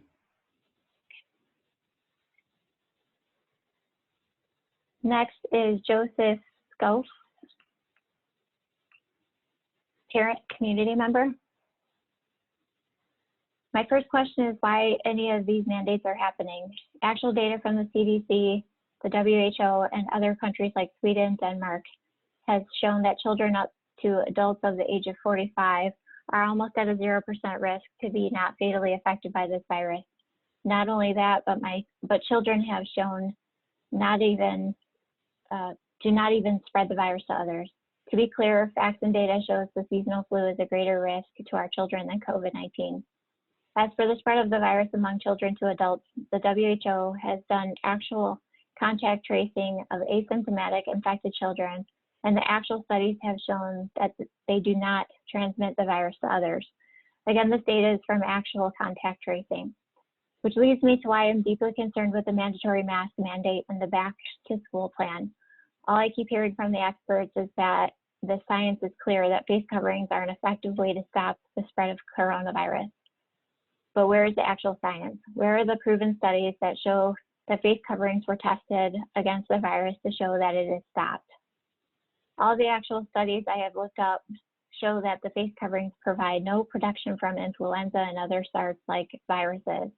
I have not seen any clear evidence proving that face coverings stop any viruses from being transmitted, but instead do absolutely nothing to slow or stop the spread and can cause actual harm to the lungs of those who wear them for an extended amount of time. What is also worrisome to me is that no one seems to be taking into account the mental trauma this will inflict on the psychological well-being of our younger children. My child is only 3 years old, and I don't want him thinking wearing a face covering while interacting with other children and teachers is a normal way to live. It is not normal. None of this is normal. I don't want my child exposed to the Twilight Zone-like atmosphere where everyone they see is a potential virus carrier and to be afraid of them and keep their distance at all costs. That is not how I want my child to be taught to live their life. Which brings me to my next point, the antisocial distancing and enforcement. I refuse to have my child indoctrinated with antisocial distancing rhetoric and practices. I do not want him to start thinking being told and visually reminded to keep 6 feet from everyone is a normal way to live or interact with people. Children are not even at risk for this virus, as I explained it earlier, and I will not allow him to be trained to live in fear of other people because of a virus that is not even a threat to him or his classmates. Lastly, to address these daily health screenings you have listed, what parent would want their child treated like a lab rat, poked and prodded every single day in the name of health and safety, and if found to possibly have coronavirus, treated like some kind of plague victim, put in isolation and quarantine, etc. This is absolutely terrifying to think that parents would allow their child to be treated in such a manner. I want no part of it. Comment goes on, but we've reached the 3 minutes. Jose Diaz, I want my children to use e-learning systems instead of in person. Next is Carla D., staff member. After reading through this proposed plan and hearing Dr. Mendoza speak about it this morning, it sounds like our district is truly taking student and staff safety into consideration. However, based on the amount of rising numbers in the state, including the Round Lake area, the fact that 4 counties are currently on IDPH's warning list have COVID-19, or how COVID-19 is increasingly affecting more and more children and young adults now, and how much Dr. Ezike keeps saying we still don't know about this virus. If we truly have staff and student safety as our #1 priority, this blended instructional plan needs to be put on hold until it is much safer to do so. As so many neighboring districts are already retracting their blended model and beginning the year virtually, I think we should begin remotely as well. Gray's Lake 127, Evanston Township High School District, and Plainfield District 202 are some of the few who have taken the initiative to begin the school year remotely, and then we'll phase in their blended models. We need more reliable testing. It took a close friend of mine 10 days to get her positive results back. So I don't think we should be risking the lives of staff, students, and all of our families until our numbers of positive cases significantly decreases and testing becomes more reliable. It scares me to death to know that several asymptomatic staff members and students could be walking around our buildings as well. Pre-screening questions and temperature checks will do nothing to stop asymptomatic carriers of the virus from spreading it to the entire building, even when we are not at full capacity. So I highly encourage you to reconsider beginning the year with this blended model and begin remotely, which will truly be the safest option for all. Next is Mary Beth Jarvis, staff member.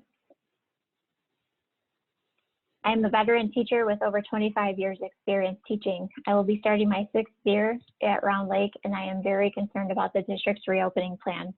First of all, I love teaching and I miss my students, but I am very nervous about having face-to-face contact with them. I do not agree with the current reopening plans for the district. I truly believe that if we return to school seeing students, the COVID virus will continue to spread, and we will see many staff members and some students get sick. Just last week, we all heard about Lake Zurich. At least 36 Lake Zurich High School students test positive for COVID-19 infections, traced to sports camps and social gatherings. This is just one example of how the virus has spread once children are together. I think we should start with full remote learning. I think we can reassess after a month.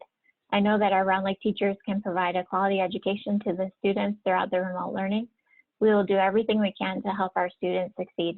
Please take some time and really think about the best choice for our students and staff. I thank you for all the work you have done.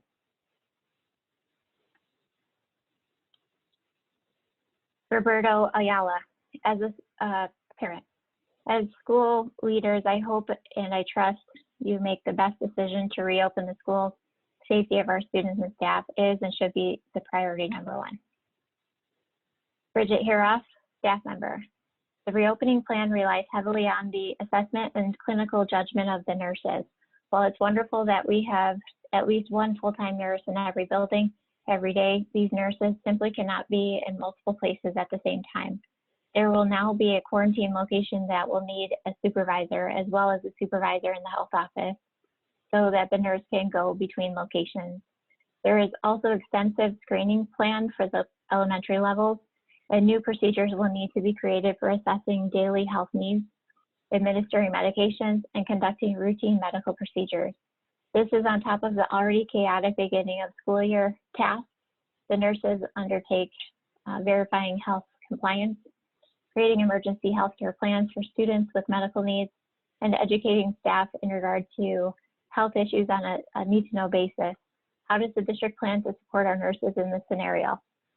Will additional staff be hired or current support staff retasked? How and when will necessary training take place? And will the additional staff in the quarantine rooms be ready as the students are set to start in less than a month? Next is Tiffany Rogers, parent. How will my child's needs for her IEP be implemented with the recent changes with physical and home attendance? How do we know if these changes will work And what are the expectations for the children in these changes with being able to adjust or not? Roberto Ayala, parent. As school leaders, I hope and I trust we make the best decision to reopen the schools. Safety of our students and staff is and should be priority number one. Let's repeat.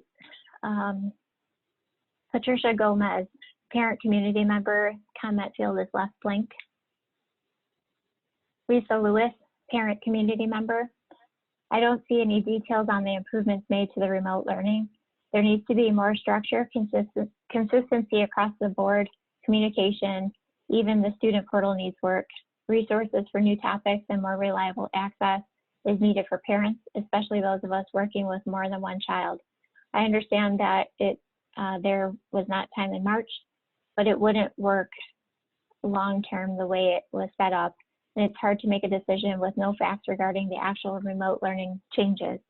Also, to make a decision in July for 6 months with no flexibility for change would not be realistic under the circumstances if children were to start in the blended model. Next is Luz Suarez, parent. As a mother, I am very nervous to send my daughter to school, but I also have many doubts about how to hold the mask and gloves all the time. It will be a few days, but it is difficult. Imagine that they do not use them. On the other hand, I am distressed that it is not the same online classes and that it is almost that she herself studies and has doubts and questions, especially to those classes that are difficult in person.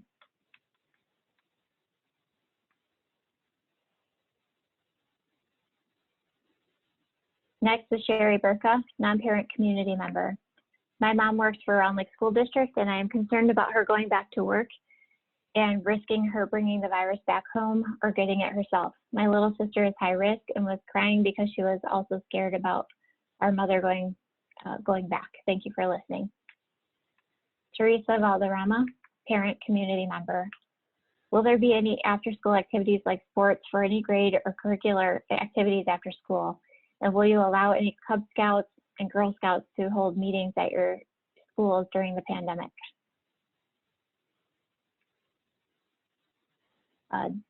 Another submitted by David, parent comment was left blank.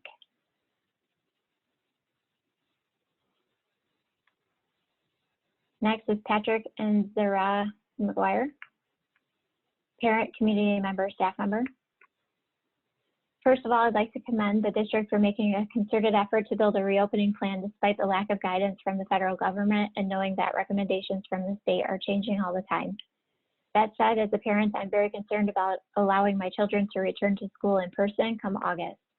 While I think this plan does a good job of trying to limit contact between students, and it is one of the better back-to-school plans I've read, I don't think it does enough to protect our children.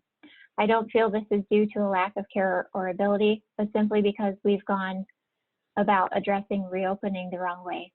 Rather than asking ourselves, how do we keep all of our students safe while still providing for their learning, we've asked, how do we get kids in school while keeping them safe? Both questions are valid, but only one is predicated on the desire to keep all stakeholders from harm. Though our plans put many safety nets in place, it allows for very little margin of error. And when it comes to the lives of my children and friends, that is far too great a margin. We don't know the long-term ramifications of this disease. We don't know the ways in which it may affect children who are carriers.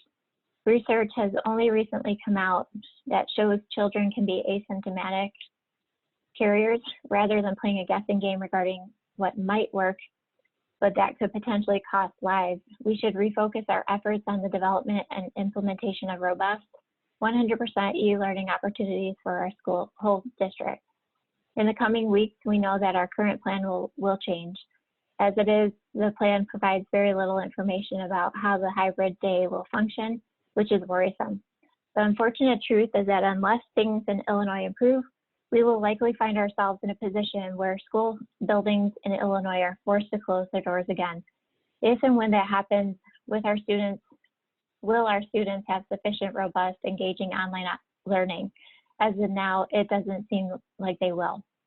As I stand or as it stands, my wife and I probably will not send our children back to school. This is unfortunate as the district has decided to lock parents into an entire semester of e-learning rather than quarter, which given the rapidly changing nature of information regarding the disease seems ridiculous.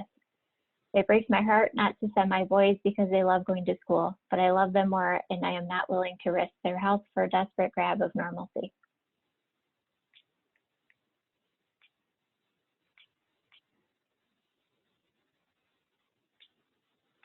Next is Sarah Alanak, parent. I have to say that I'm very disappointed that the Round Lake High School is offering only one day of in-person learning in the blended version of the reopening proposal. My son has already spent 2 months of the virtual learning, and you are consigning him to another 4 months. Virtual education is truly a pale shadow of the real thing. How, may I ask, is my son going to perform his labs in physics or experience the hands-on nature in his engaging class when he is only allowed in the school for 1 day a week? I would like to point out that since the beginning of June, countries around the world have opened their doors to in-person learning. This has happened with smaller class sizes, some social distancing, and some even without using masks. So with knowing that, I am wondering why we can only manage to get our high schoolers to the school only once a week. Please consider this strategy before adding our children's education to the many things that we have lost due to COVID. Next is Lizbeth, parent community member. Consider keeping our classrooms to less than 10 to 15 students. And one last comment that is not related to this topic. Noelle Bao, parent. Will Round Lake area schools have people physically at school to help with online registration? I've been attempting to register my children since April without luck. I have had contact via email with staff, but there has been no resolution. Can you please look into this case? Other parents are having the same issue. And that is all. Thank you for reading those. Thank you everyone who submitted those. For those of you online who are staff, I would encourage you to take this to the next level and participate in the other channels. As Mr. West pointed out in his public comment, there are additional channels available for you to comment on the evolution of this plan. This is a draft, as you may have noted from the board's comments. There are a lot of questions. There are a lot of things that need answers, and as a result of public comment, all of this will be included in the board packet, even the ones that were abbreviated for time. So thank you for your comments. I appreciate all of them. That does conclude the public comment portion of the meeting. I think we want to continue with our agenda now from item 4B, but what I would like to do is to propose we take a short recess for anyone who needs a brief bio break, or in the case of me, that needs to move his office to another room of the house. So we'll take, what do you say, 5? All right, thank you all.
Okay, I've got 6 minutes from when I called a 5-minute break.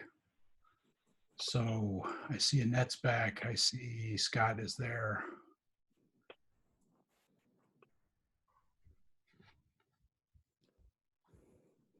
Jen's back. Peg's back.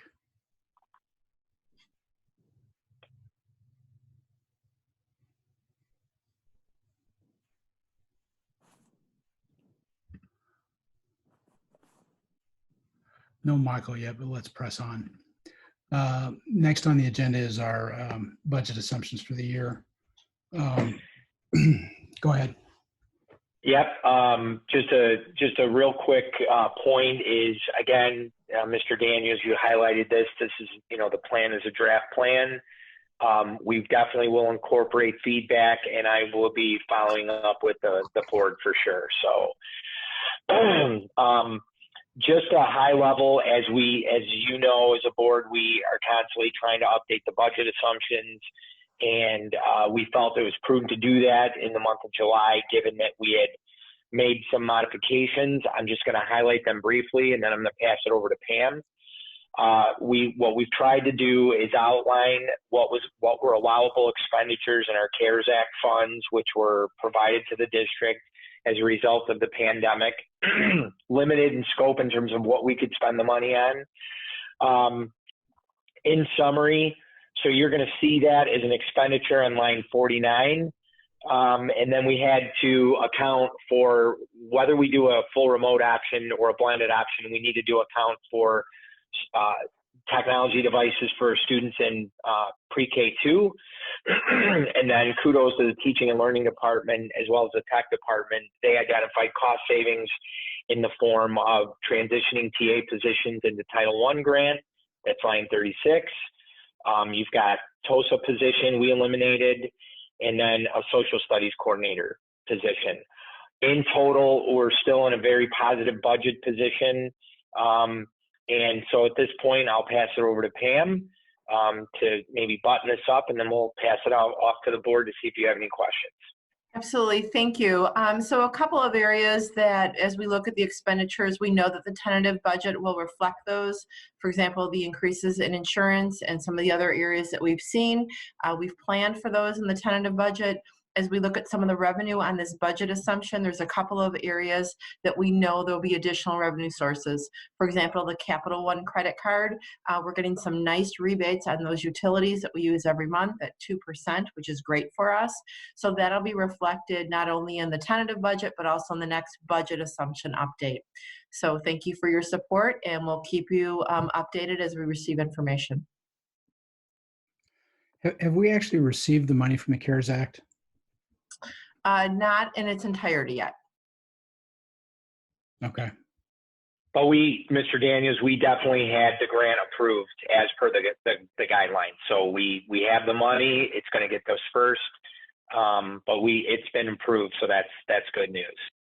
And there's other expenditures, Mr. Daniels, that we have not received funding back. The state is sometimes a little bit delayed in their payments. So it's not a concern at this point. Okay, thank you. Any other questions about the budget?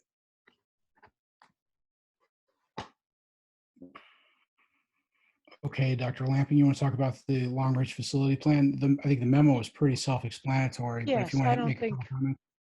No, I know you've been waiting a while. We've kind of got derailed a little bit. And so I wanted you to know that it's still on our radar and hoping for the end of September, first meeting in October. Beautiful. Thank you for the update. Any questions from the board? Very good. We all saw the terrific video that Mrs. Danf put out. Were there questions about the video? And is there any additional comment regarding the professional learning updates? It was just very impressive. It was a really cool video, and it was nice to be updated that way. Thank you so much for the feedback. Yeah, it really was, and it's a nice way to go through it. I have a question about kind of the percentage of staff that is getting professional development on the remote learning technologies. And it seemed like the number who had achieved the badge was relatively low considering the number that we're going to have to ask to do this, regardless of which model we go into. So I kind of talk to that a little bit and see where we are in terms of prepping for that. Yeah, absolutely. Well, there's kind of two things going on there. So the percentage of teachers who received PD on remote learning, including Canvas, as well as just e-learning and remote learning strategies, is 100% because we provided Canvas PD to teachers in the spring. The badge is an optional program that teachers can choose to do if they want to go the full mile. So the badge comprises the beginner, intermediate, and advanced levels all rolled into one. What we did in Q4 this past year was allow teachers to choose one level. So for those that had really never done Canvas before, they were just starting out, most of them picked the beginner level and stopped there. But I will tell you that a lot of them actually ended up emailing me saying, hey, the beginner level, I feel like I can do better. Are you offering intermediate and advanced over the summer? And we said, take the badge, that's for you. And I will also add that our plans for the start of year institute days do include a hearty blend of both additional Canvas, but also how do we make e-learning or hybrid learning work, like pedagogical instructional strategies to make whatever model we adopt effective. Cool. Thank you for that. Sure. Any additional questions? Just super quick. Go ahead, Scott. Sorry. Just super quick. Are you looking? I have different headphones on. Are you looking to also do SEL in terms of that for like back to school and stuff like that, since it's going to be all the big stuff, whether they're in or out or whatever? Yeah, so there's 3 things to say about that. Firstly, we do have a 2-hour presentation packed into our start of year institute days. That's from the student development department. It does include some SEL strategies. We don't want to spend too much time on those first couple of days because teachers are going to be thinking, how am I going to do this year? And so we don't want it to be the big guy, but a touch of it. And then we also have on our institute days planned throughout the school year, those PD half days. If we can still have them, a huge portion of that is devoted to SEL. And then finally, the third thing is that we offer that Teaching the Whole Child badge. And Jen and her department have just figured out how to make that fully deliverable online, which is great because it was one of our most popular badges. So losing all of those in-person sessions in the spring was really disappointing. But now that they can do it virtually, we're in business. Excellent. Any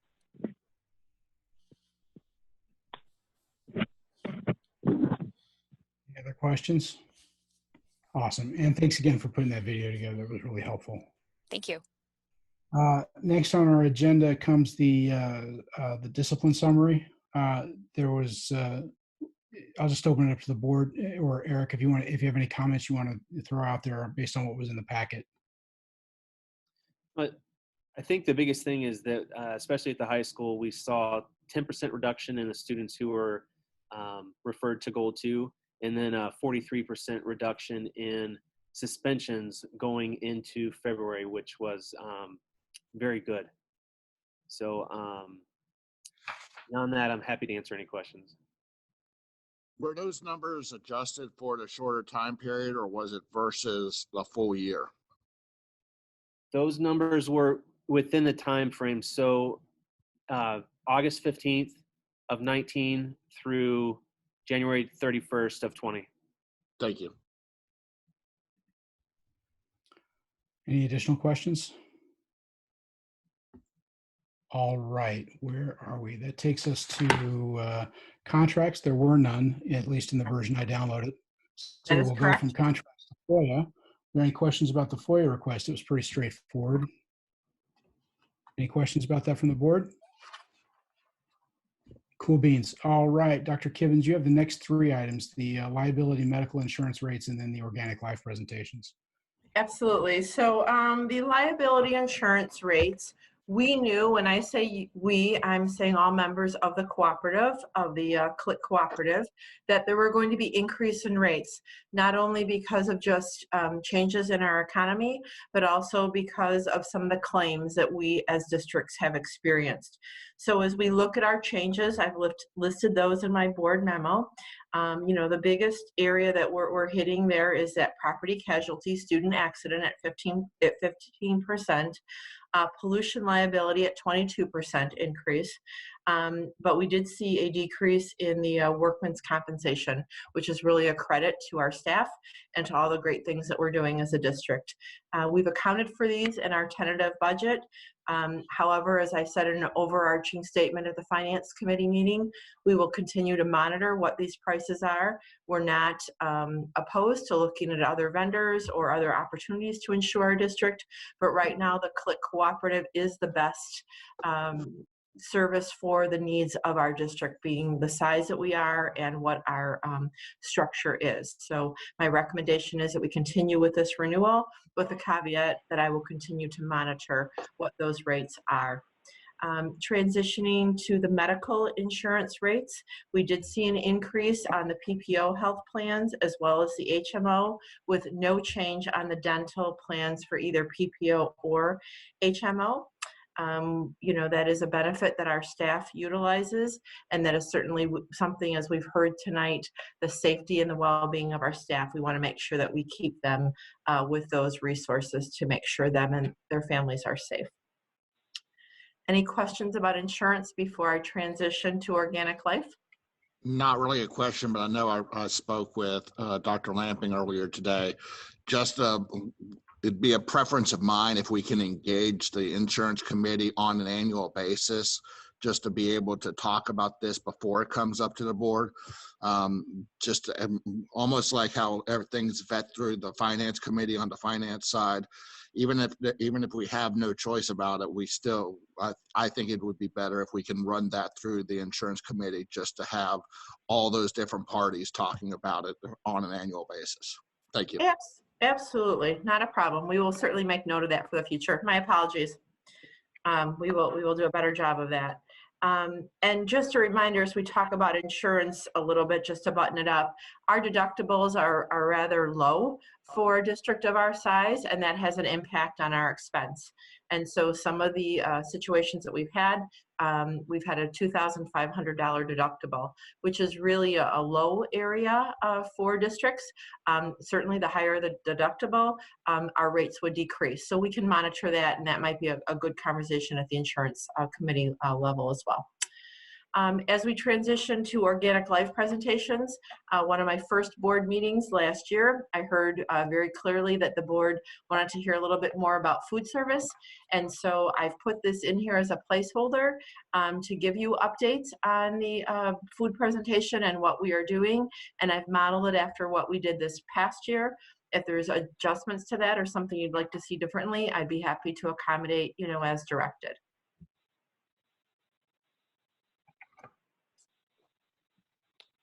Good I to me. think that's all of mine right now. All right. Thank you for that. We'll go now to the superintendent's report. Dr. Mendoza.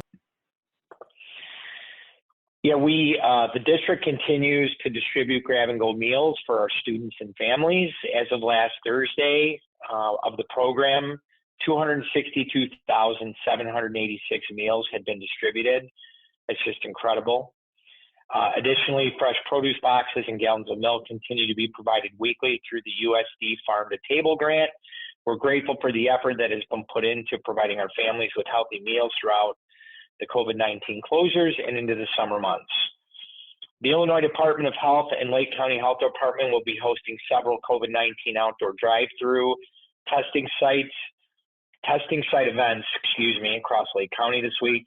Testing will take place on the Round Lake High School parking lot on Friday, July 24th, Saturday, July 25th, and Sunday, July 26th, 9 to 5 p.m. The organizations have capacity to test up to 500 individuals each day. The Bilingual Parent Advisory Committee will be holding their virtual meetings on Friday, July 31st at 10 a.m. and 6 p.m. Round Lake Beach Police Chief Gil Rivera will be the presenter, and the topic will be Police, Academy Police, and Community Partnership. An Outlook invitation has been sent to board members. Please confirm your attendance this week so that interpreter services may be made available for the meetings. And that concludes the superintendent's report. Thank you, sir. Any questions from the board? All right, we'll take a Finance Committee update now. All right, thank you. Good evening, everyone. Finance met earlier today, and most of the items on our agenda we are mirroring on our full board agenda, obviously due to the 1 month schedule for the board for summer. You heard Pam talk about the budget assumptions. We also talked about and reviewed, as you know, our gym floor has proven to be a safety hazard for our athletes and our students in the PE. We have taken advantage of the time of not having students in the building to get that gym floor redone. I hope everyone will refer to the finance packet. You'll see the artwork previous of the gym floor and what it is now. The gym floor is actually completed today as far as painting, and then they'll put the final finishes on it. And we will stay off that gym floor as long as we can just to preserve it. That gym floor will be added, as you heard we talked about earlier, into the EMG software that rolls into the maintenance of the school. But we will send photos of the gym floor. We can put it in a Friday update so that everyone can see the final product once it's completed. Infinite Campus, when we rolled into Infinite Campus, it was to do one platform for the whole district, moving our HR and finance over to that as well. We have just learned from Infinite Campus that they are no longer going to be doing that. They're sunsetting that. They're strictly sticking with the academic side, which is really their heart is. Now, as you know, we have stayed on Skyward, and we will continue to stay with Skyward. We are currently on their legacy system, and we will be moving forward to their latest and greatest, if you will. We'll be gathering that information and bring it to the board, but I know the hope and the goal was to have Infinite Campus be one platform for HR and finance as well as we have our academic, but Infinite Campus has no longer going to be investing into that software. EEC, which will be coming up later on the agenda, so I save that for then. The mentor liaison and new teacher specialist, which is coming up later on the agenda as well. The Envision payment service, that is coming up as well. So I will speak to these a little more, and some of these I'll need to as we get to those on the agenda. The copy paper bid, that will be coming up as well. The purchase of a Pixel Lock camera system, Huddle software. Again, all those coming up later in the agenda. And then we have the RLHS prom. As we know, we didn't have prom this past year. Our hope is to hopefully have it this year. If not, again, still working that contract. If we don't, then we would obviously get that money back from the vendor. Life Touch will also be coming up later in the agenda. And then the student resource SRO agreement, the IGA. Again, when we get to those, there are some conversations I would like to spark information brought to the attention of the board when we get to those items. Other than that, that is the agenda from the finance, unless Mr. DeVera wanted to add anything. No, I don't see the prom one on the agenda though. No, that's not on the agenda. That was just informational. Yeah, right. Okay. Yep. No, that was it. Thank you. Unless there's any questions. Questions for Finance Committee? Okay, let's approve some minutes. All right. I need a motion to approve the closed session meeting minutes of May 18th, 2020, regular board meeting. So moved. Second. Motion by Mr. Francisco, seconded by Mr. Jewett. Any discussion? Roll call, please. Mr. Jewett, Yes. Mrs. McGinley, Yes. Mr. Daniels, Yes. Mr. DeVera, Yes. Mrs. McGinley. Oh, I'm sorry, Mrs. Larson, Yes. Mrs. Klingler, Yes. Mr. Daniels. Yes. Motion carries. Okay. All right, I need a motion to approve the June 15th, 2020 open session regular meeting minutes. So moved. So moved. Second. Motion by Mrs. Klingler, seconded by Mr. Francisco. Any discussion? Roll call, please. Mrs. Larson, Yes. Mrs. Klingler, Yes.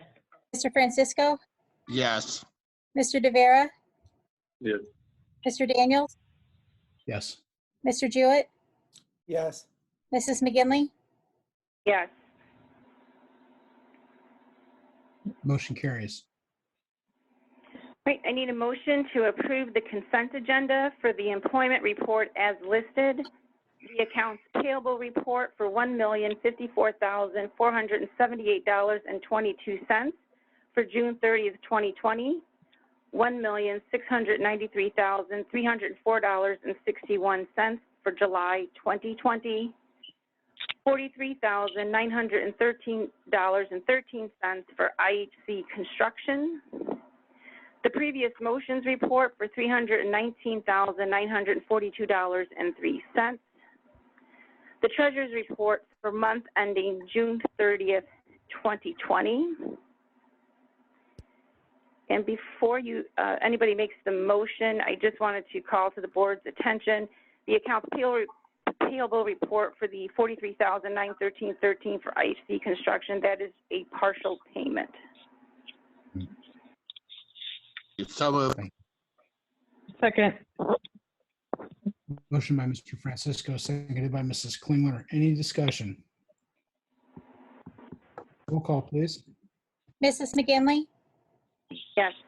Mr. Jewett, Yes. Mr. Daniels, Yes. Mr. De Vera, Yes.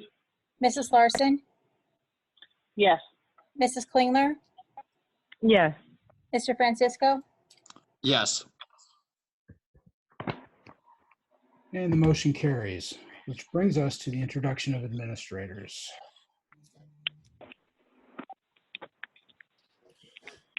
Good evening, Board of Education, Dr. Mendoza. It is my privilege to introduce Dr. Mitch Berenson as the next Assistant Principal of Student Services at Round Lake Middle School. Mitch has been in education for 23 years in 6 districts and has multiple advanced degrees. He spent 2 years as a high school social studies driver's education teacher, 6 years as a high school guidance counselor, 4 years as the director of guidance, 5 years as a high school assistant principal of student services, 5 years as a high school director of pupil services, and 1 year as an interim high school principal at Urbana, Illinois. Mitch has a strong background in social emotional learning, special education, managing student behaviors, counseling, restorative practices, and a wealth of experience in student services administration. When Mitch isn't working, he is enjoying his family. He and his wife, Stacy, are blessed with 2 wonderful daughters, Madeline, age 13, and Alyssa, age 8. When Mitch isn't working or spending time at home, you can find him and his wife coaching and cheering on both of their daughters at their travel softball games. I believe that Mitch's passion, knowledge, and experiences will make him an instant value add to our team. Please welcome Dr. Mitch Berenson to the Round Lake family. I will now hand it over to him for a few comments. Thank you very much. I appreciate that, and I appreciate the opportunity. I want to thank the Board of Education, Dr. Mendoza, Mr. Higgs, for this opportunity. I'm really looking forward to it. I'm excited to join the Round Lake family. I'm looking forward to working with and serving to meet all the needs of all the stakeholders. I know it's been a long evening, so I'll be short, but I just wanted you to know I'm really excited and can't wait to get into this new opportunity for me. Welcome to the team. Thank you. Congratulations. Thank you very much. Welcome. Thank you.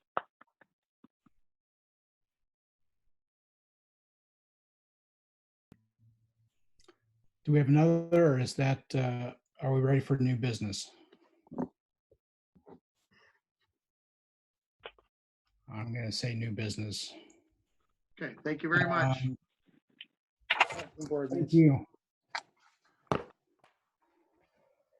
So first up are our communication expectations.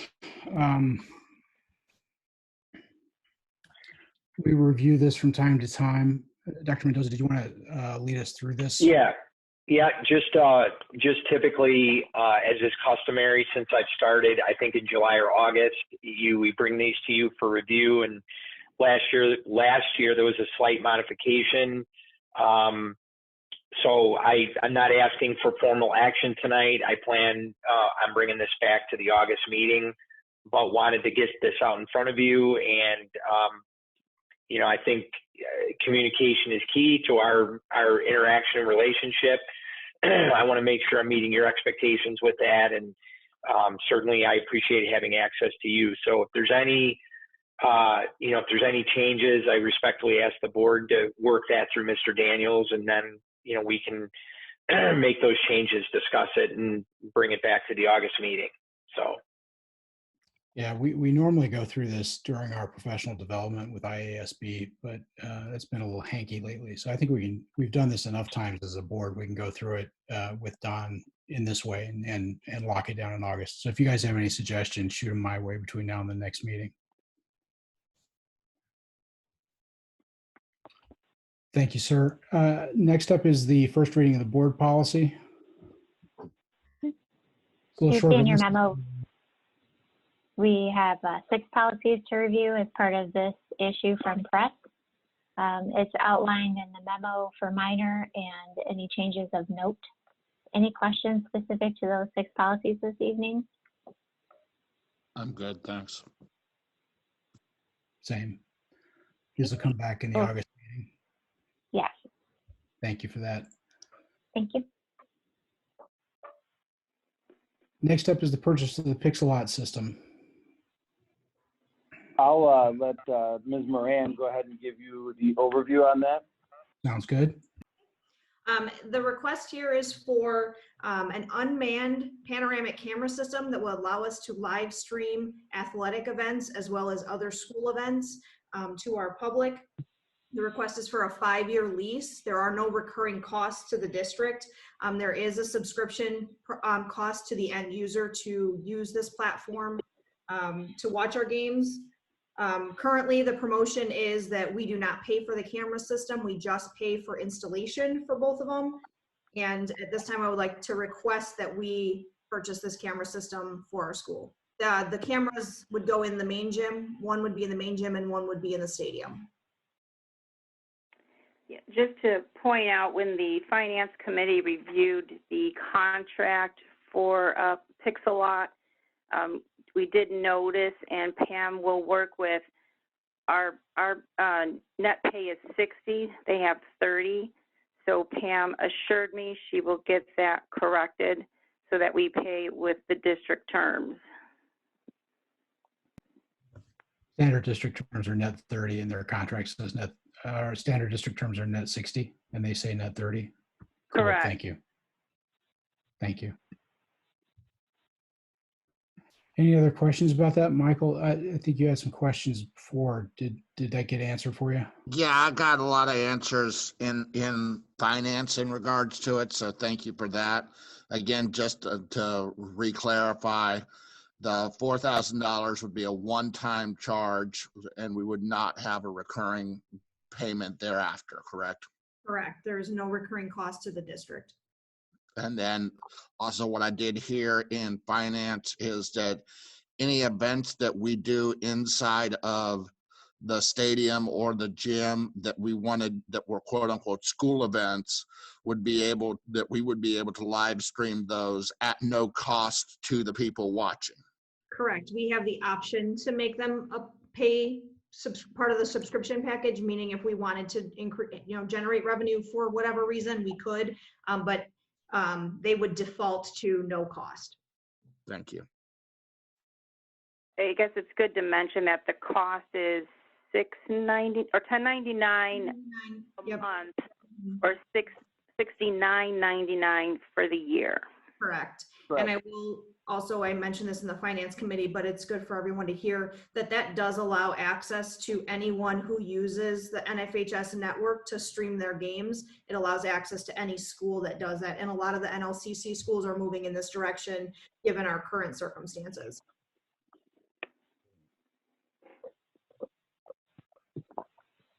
Thanks All for right, that. with Any that, additional questions? Sorry. If Sorry. there are no additional questions, we'll talk about the Huddle subscription. I need a motion to approve the purchase of Pixelot camera system and the NFHS network contract at a cost of $4,000. So moved. Second. Motion by Mr. Jewett, I believe, seconded by Mrs. Klingler. Any discussion? Roll call, please. Mrs. McGinley, Yes. Mr. Jewett, Yes. Mr. Daniels, Yes. Mr. De Vera, Yes. Mrs. Larson, Yes. Mrs. Klingler, Yes. Mr. Francisco, Yes. The motion carries. Sorry about that, Annette. It's all good. I'm going to go ahead and call them. I'll call the next one. Yeah. Thank you. I need a motion to approve the purchase of the annual subscription to the Huddle software system at a cost of $16,900.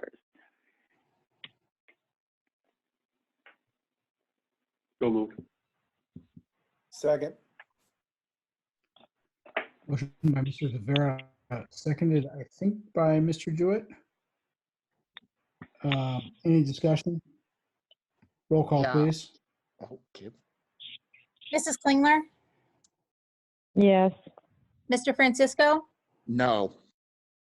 Mrs. Larson, Yes. Mr. De Vera, Yes. Mr. Daniels, Yes. Mr. Jewett, Yes. Mrs. McGinley, Yes. And the motion carries. I need a motion to approve the disposal of items outlined in the July 20th, 2020 memorandum. So moved. So moved. Second. Motion by Mrs. Klingler, seconded by Mr. Daniels. Any discussion? Roll call, please. Mr. Jewett, Yes. Mrs. McGinley, Yes. Mr. Daniels, Yes. Mr. De Vera, Yes. Mrs. Larson, Yes. Mrs. Klingler, Yes. Mr. Francisco. Yes. Motion carries. Be kind of glad to see that podium go. Go ahead, Annette. Thank you. I need a motion to approve the increase in personal inventory of 1.0 FTE, new early childhood bilingual resource teacher position. So moved. Second. Motion by Mr. Francisco, seconded by Mr. Jewett. Any discussion? Roll call, please. Mrs. Larson, Yes. Mr. Francisco, Yes. Mrs. Klingler, Yes. Mr. De Vera, Yes. Mr. Daniels, Yes. Mrs. McGinley, Yes. Mr. Jewett, Yes. Motion carries. I need a motion to approve the 2020-2021 revised school calendar. So moved. So moved. Second. Motion by Mrs. Klingler, seconded by Mrs. Larson. Any discussion? Roll call, please. Mr. De Vera, Yes. Mr. Daniels, Yes. Mr. Jewett, Yes. Mrs. McGinley, Yes. Mrs. Larson, Yes. Mrs. Klingler, Yes. Mr. Francisco, Yes. And the motion carries. Need a motion to approve the revised 2019-2020 final school calendar. So moved. Second. Second. Motion by Mrs. Larson, seconded by Mr. De Vera. Any discussion? Roll call, please. Mr. Daniels, Yes. Mr. De Vera, Yes. Mrs. Larson, Yes. Mrs. Klingler, Yes. Mr. Francisco, Yes. Mr. Jewett, Yes. Mrs. McGinley, Yes. Motion carries.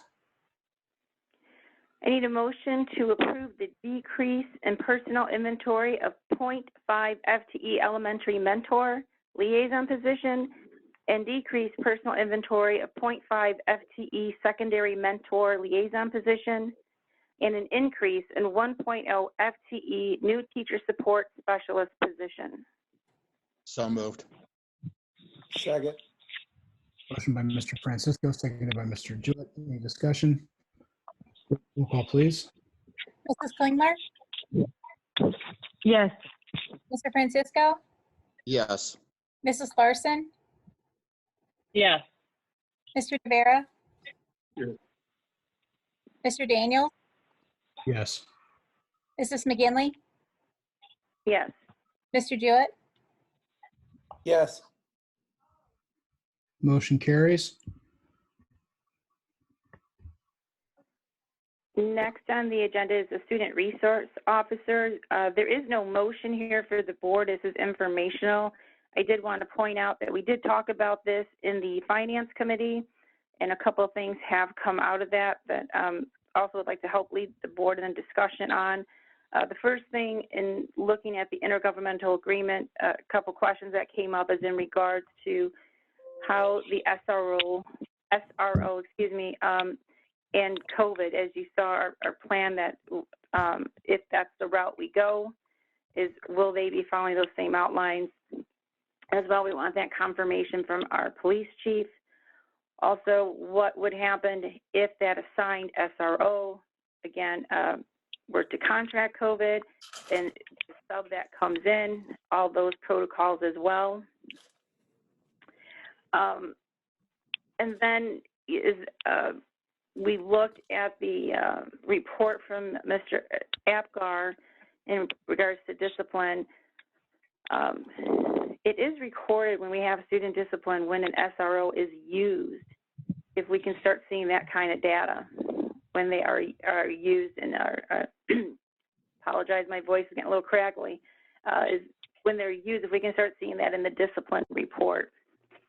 So we know when the SRO is being utilized. Also, Mr. Francisco had posed some questions in regards to the SRO usage. So I will leave that for Mr. Francisco to pose those questions. The administration is looking for guidance if that's where the board wants to go in some of these requests. And yeah, and thank you. I will say I put out it's 3 pages of different questions in regards to spending analysis, potential savings, what are requirements for the SROs, what are the police department training requirements, how did the SROs, what are their de-escalation processes, what are reporting processes, just really getting a more in-depth look at how are we effectively using the police force that we're paying almost $90,000 a year for? How are we using it, and is it effectively actively working in our community in a positive way? And I will say I'd love to have a more detailed conversation. I don't know that 11:17 at night after what we've gone through for the meeting today is a great point to try and bring these questions up and start this conversation. And I would leave it to the administration. I would feel fine if you want to forward out the questions that I put out to the board, and maybe we could have another agenda topic to have this conversation at a more balanced time of the day. Yeah, we definitely can do that. I'll work with Mike and Tim and Andy to start answering your questions. I mean, one thing I'll say about the SRO's position, as far as community-oriented policing, there isn't a better platform for the police community to use than the SRO. There's no way they interact with young adults 185 days out of the year other than being an SRO. It is something positive. As far as, you know, exactly what you guys are looking for, I can't answer that tonight. But as far as how it redirects possible students going down the wrong path and all that, that is their platform. And it, in my opinion, it's a very positive platform to have for the school, and they can kind of redirect those students in a different way, not only in the school, but also when they're out on the street, they have those relationships and they build them. So I will work on answering your questions that you submitted out with Mike and Tim. But I think Corey, one of the questions, and maybe, you know, coming from my experiences, usually I think what we're trying to do is find out collectively where the board stands on the topics that Mr. Francisco put on the table.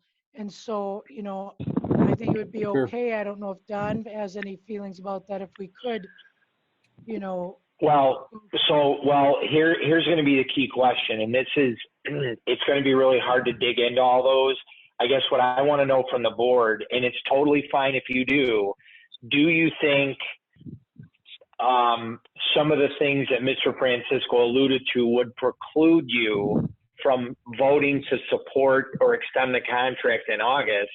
Because if that discussion could change what you want to do, then we need to have a special board meeting so we can talk it through. Because again, we can't predict what's going to happen. If we're in a full remote environment, SRO is not needed. If we're in a blended environment, SRO will probably be at the school. So I'm open to that. I just think maybe now you could, I guess I need to know if the comfort level is there to bring this back in August with the understanding that we'll dig into a lot of those things, or if you think it could preclude you from supporting the continuance of the SRO, then we need to schedule a special meeting before the August one. And I would recommend were that. these questions? Sorry. I'm sorry, Mary. I was just wondering, Michael, were these questions you emailed, or was this at the finance committee? I had emailed these in to the administration. Yeah, so we can shoot them out to everybody then. So my feeling is that they're all good questions, and I think we want to consider them as we go forward. They're not sparked out of an immediate, a specific immediate concern within District 116. I think they're all valid questions to look at from a conceptual level moving forward. So to answer your question about between now and August, I don't know if there's a high level of discomfort with renewing the contract. I don't think we've had an event that has said, oh, you know what, we really need to rethink this. I think our district's philosophy, I think the board's philosophy is not shaken, but to Michael's point, it is something we should review and see how we feel about going forward. Guys, jump in, let me know. Do you think we need to review it in an interim, or do you think we wrap it around and look at it for the following period? Having used an SRO before and worked with them in my district, I'm all for it. So I'd be okay with just adjusting it, you know, talking about it later on, and even maybe talking with Corey and with our SRO later on to find out, okay, so what do you do for us, and how can we best use you, kind of thing, later on. You get the most. I would agree. Right. Yeah, I would agree. We And still bring it forward. The contract is set up, even if we changed the plan due to some, you know, changes with the COVID, we won't be paying for them on the days school isn't in session. Right. Thank you, Mary. I was going to say that I would say we move forward, and then, you know, if the administration can share Mr. Francisco's questions and the issues he brought forth, and we can discuss and look at them as a board. Okay. I think that sounds right. Sounds good. You good with that, Michael? I'm good, thank you. Thanks, Thank everyone. you. And thanks for getting us on that track. Any other comments or questions about the SRO? Cool. Let's talk about the paper bid. My favorite, every year we do the paper bid. I live for the paper. It's got color this year. I need a That's why I'm here, for the paper bid. motion to approve the copy paper bid award to Murnane Paper Company in the amount of $54,127. So moved. Second.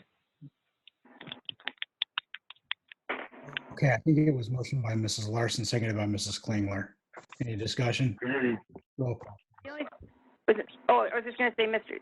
Daniels, in discussion in the Finance Committee with the paper bid, we had just asked and noted if they had seen, and while 4,000 is a huge decrease in the amounts we've seen over the years for paper, if with, let's say we go all remote and with the implementation of the one-to-one to elementary recently, will we still see a decrease in the paper? And Dr. Center's still here. Yes. Sorry, it's getting late. They still see that even getting lower. So that is something we did discuss. I just wanted to share with the board. Thank you for that.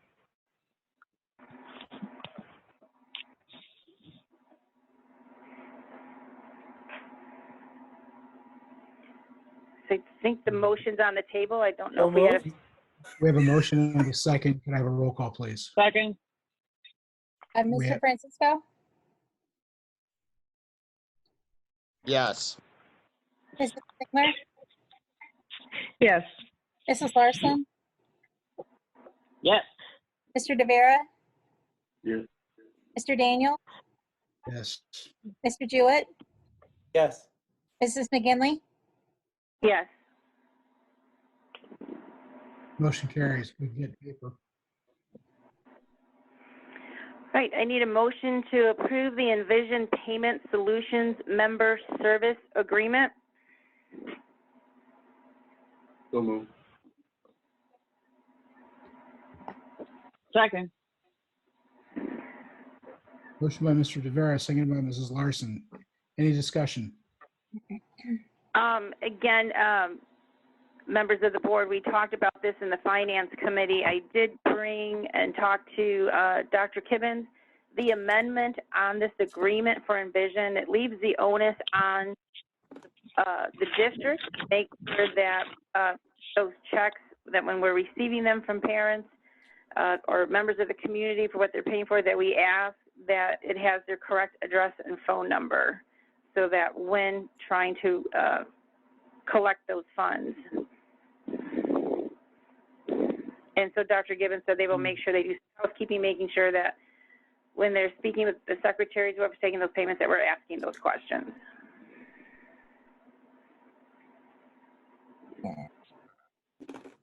Any additional discussion?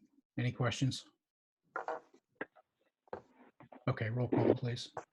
Mrs. Larson? Yes. Mrs. Klingler? Mrs. Klingler? Sorry, yes. Mr. Francisco? Yes. Mr. DeVera? Yes. Mr. Daniels? Yes. Mr. Jewett? Yes. Mrs. McGinley? Yes. Motion carries. All right, I need a motion to approve a one-year Life Touch Shutterfly contract renewal.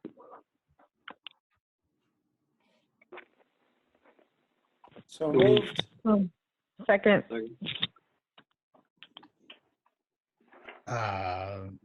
Yeah, that was a bunch of incoherent garble. I'm going to assign the motion to Mr. Jewett, and I'm going to assign the second to Mrs. Klingler. Does that sound fair? Give me a thumbs up if that's fair. All right, off we go. Roll call, please. Mrs. McGinley? Yes. Mr. Jewett? Yes. Mr. Daniels? Yes. Mr. De Vera, Yes. Mrs. Larson, Yes. Mrs. Klingler, Yes. Mr. Francisco. Yes. And that motion carries. All right, boys and girls, that concludes our new business for the evening and brings us to positive occurrences. Share them if you got them. Had a great BPAC meeting in regards to CLC and educational opportunities at CLC. I just want to say thank you for BPAC for allowing me to be part of the meeting and being able to be on that call. So it was a great meeting. Very good. Thank you for attending. It's good to have board presence at the BPAC meetings. Any additional positive occurrences? Is everybody out of gas? No, so just an update so far. With the produce and the milk, it's about 440,000 meals, additional meals that have gone out outside of the, and it's the only, and I think we are the only school in the Northern Illinois food banks region that is doing something like this, especially to this extent. So it's a really, really big deal. So thank you. Very cool. Thanks for bringing that up. Anyone else? Okay, let's go on to future agenda items. Suggestions? Well, let me throw one out there for you to contemplate. And you don't have to answer right away, but our next board meeting is August 17th, maybe 18th, 19th. Do you think we should have a board meeting earlier in August, particularly in light of where we are on the? I think we should. On the go to. For sure. Definitely. Is the administrative team available on August 3rd? I think that's where a normal meeting would fall. Yeah, we'll schedule it. Yeah, we'll schedule it and just get it, work. Heather, you can coordinate getting it on the calendar, and we'll make sure, obviously, depending on what we're allowed to do in person, we'll make sure the appropriate people are there. Perfect. Thank you for that. And then we'll keep Finance Committee the second one still. That's fair.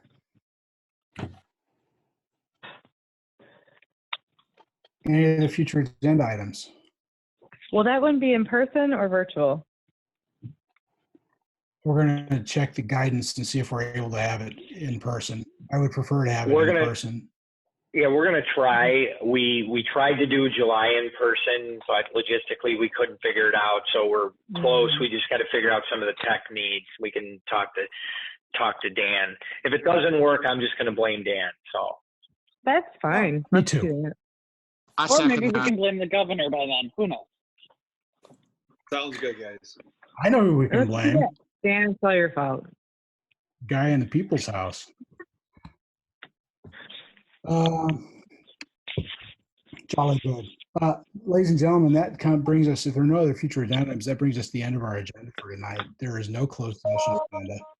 So when we adjourn this meeting, you are all free to go. Woohoo! Thank you all. Thank you for those of you that are participating in public, that are participating and watching the meeting. Thank you for dialing in. Thank you for participating. Have a wonderful evening, and we'll talk to you soon. Cheers. Thanks, everyone. Thank you, everyone.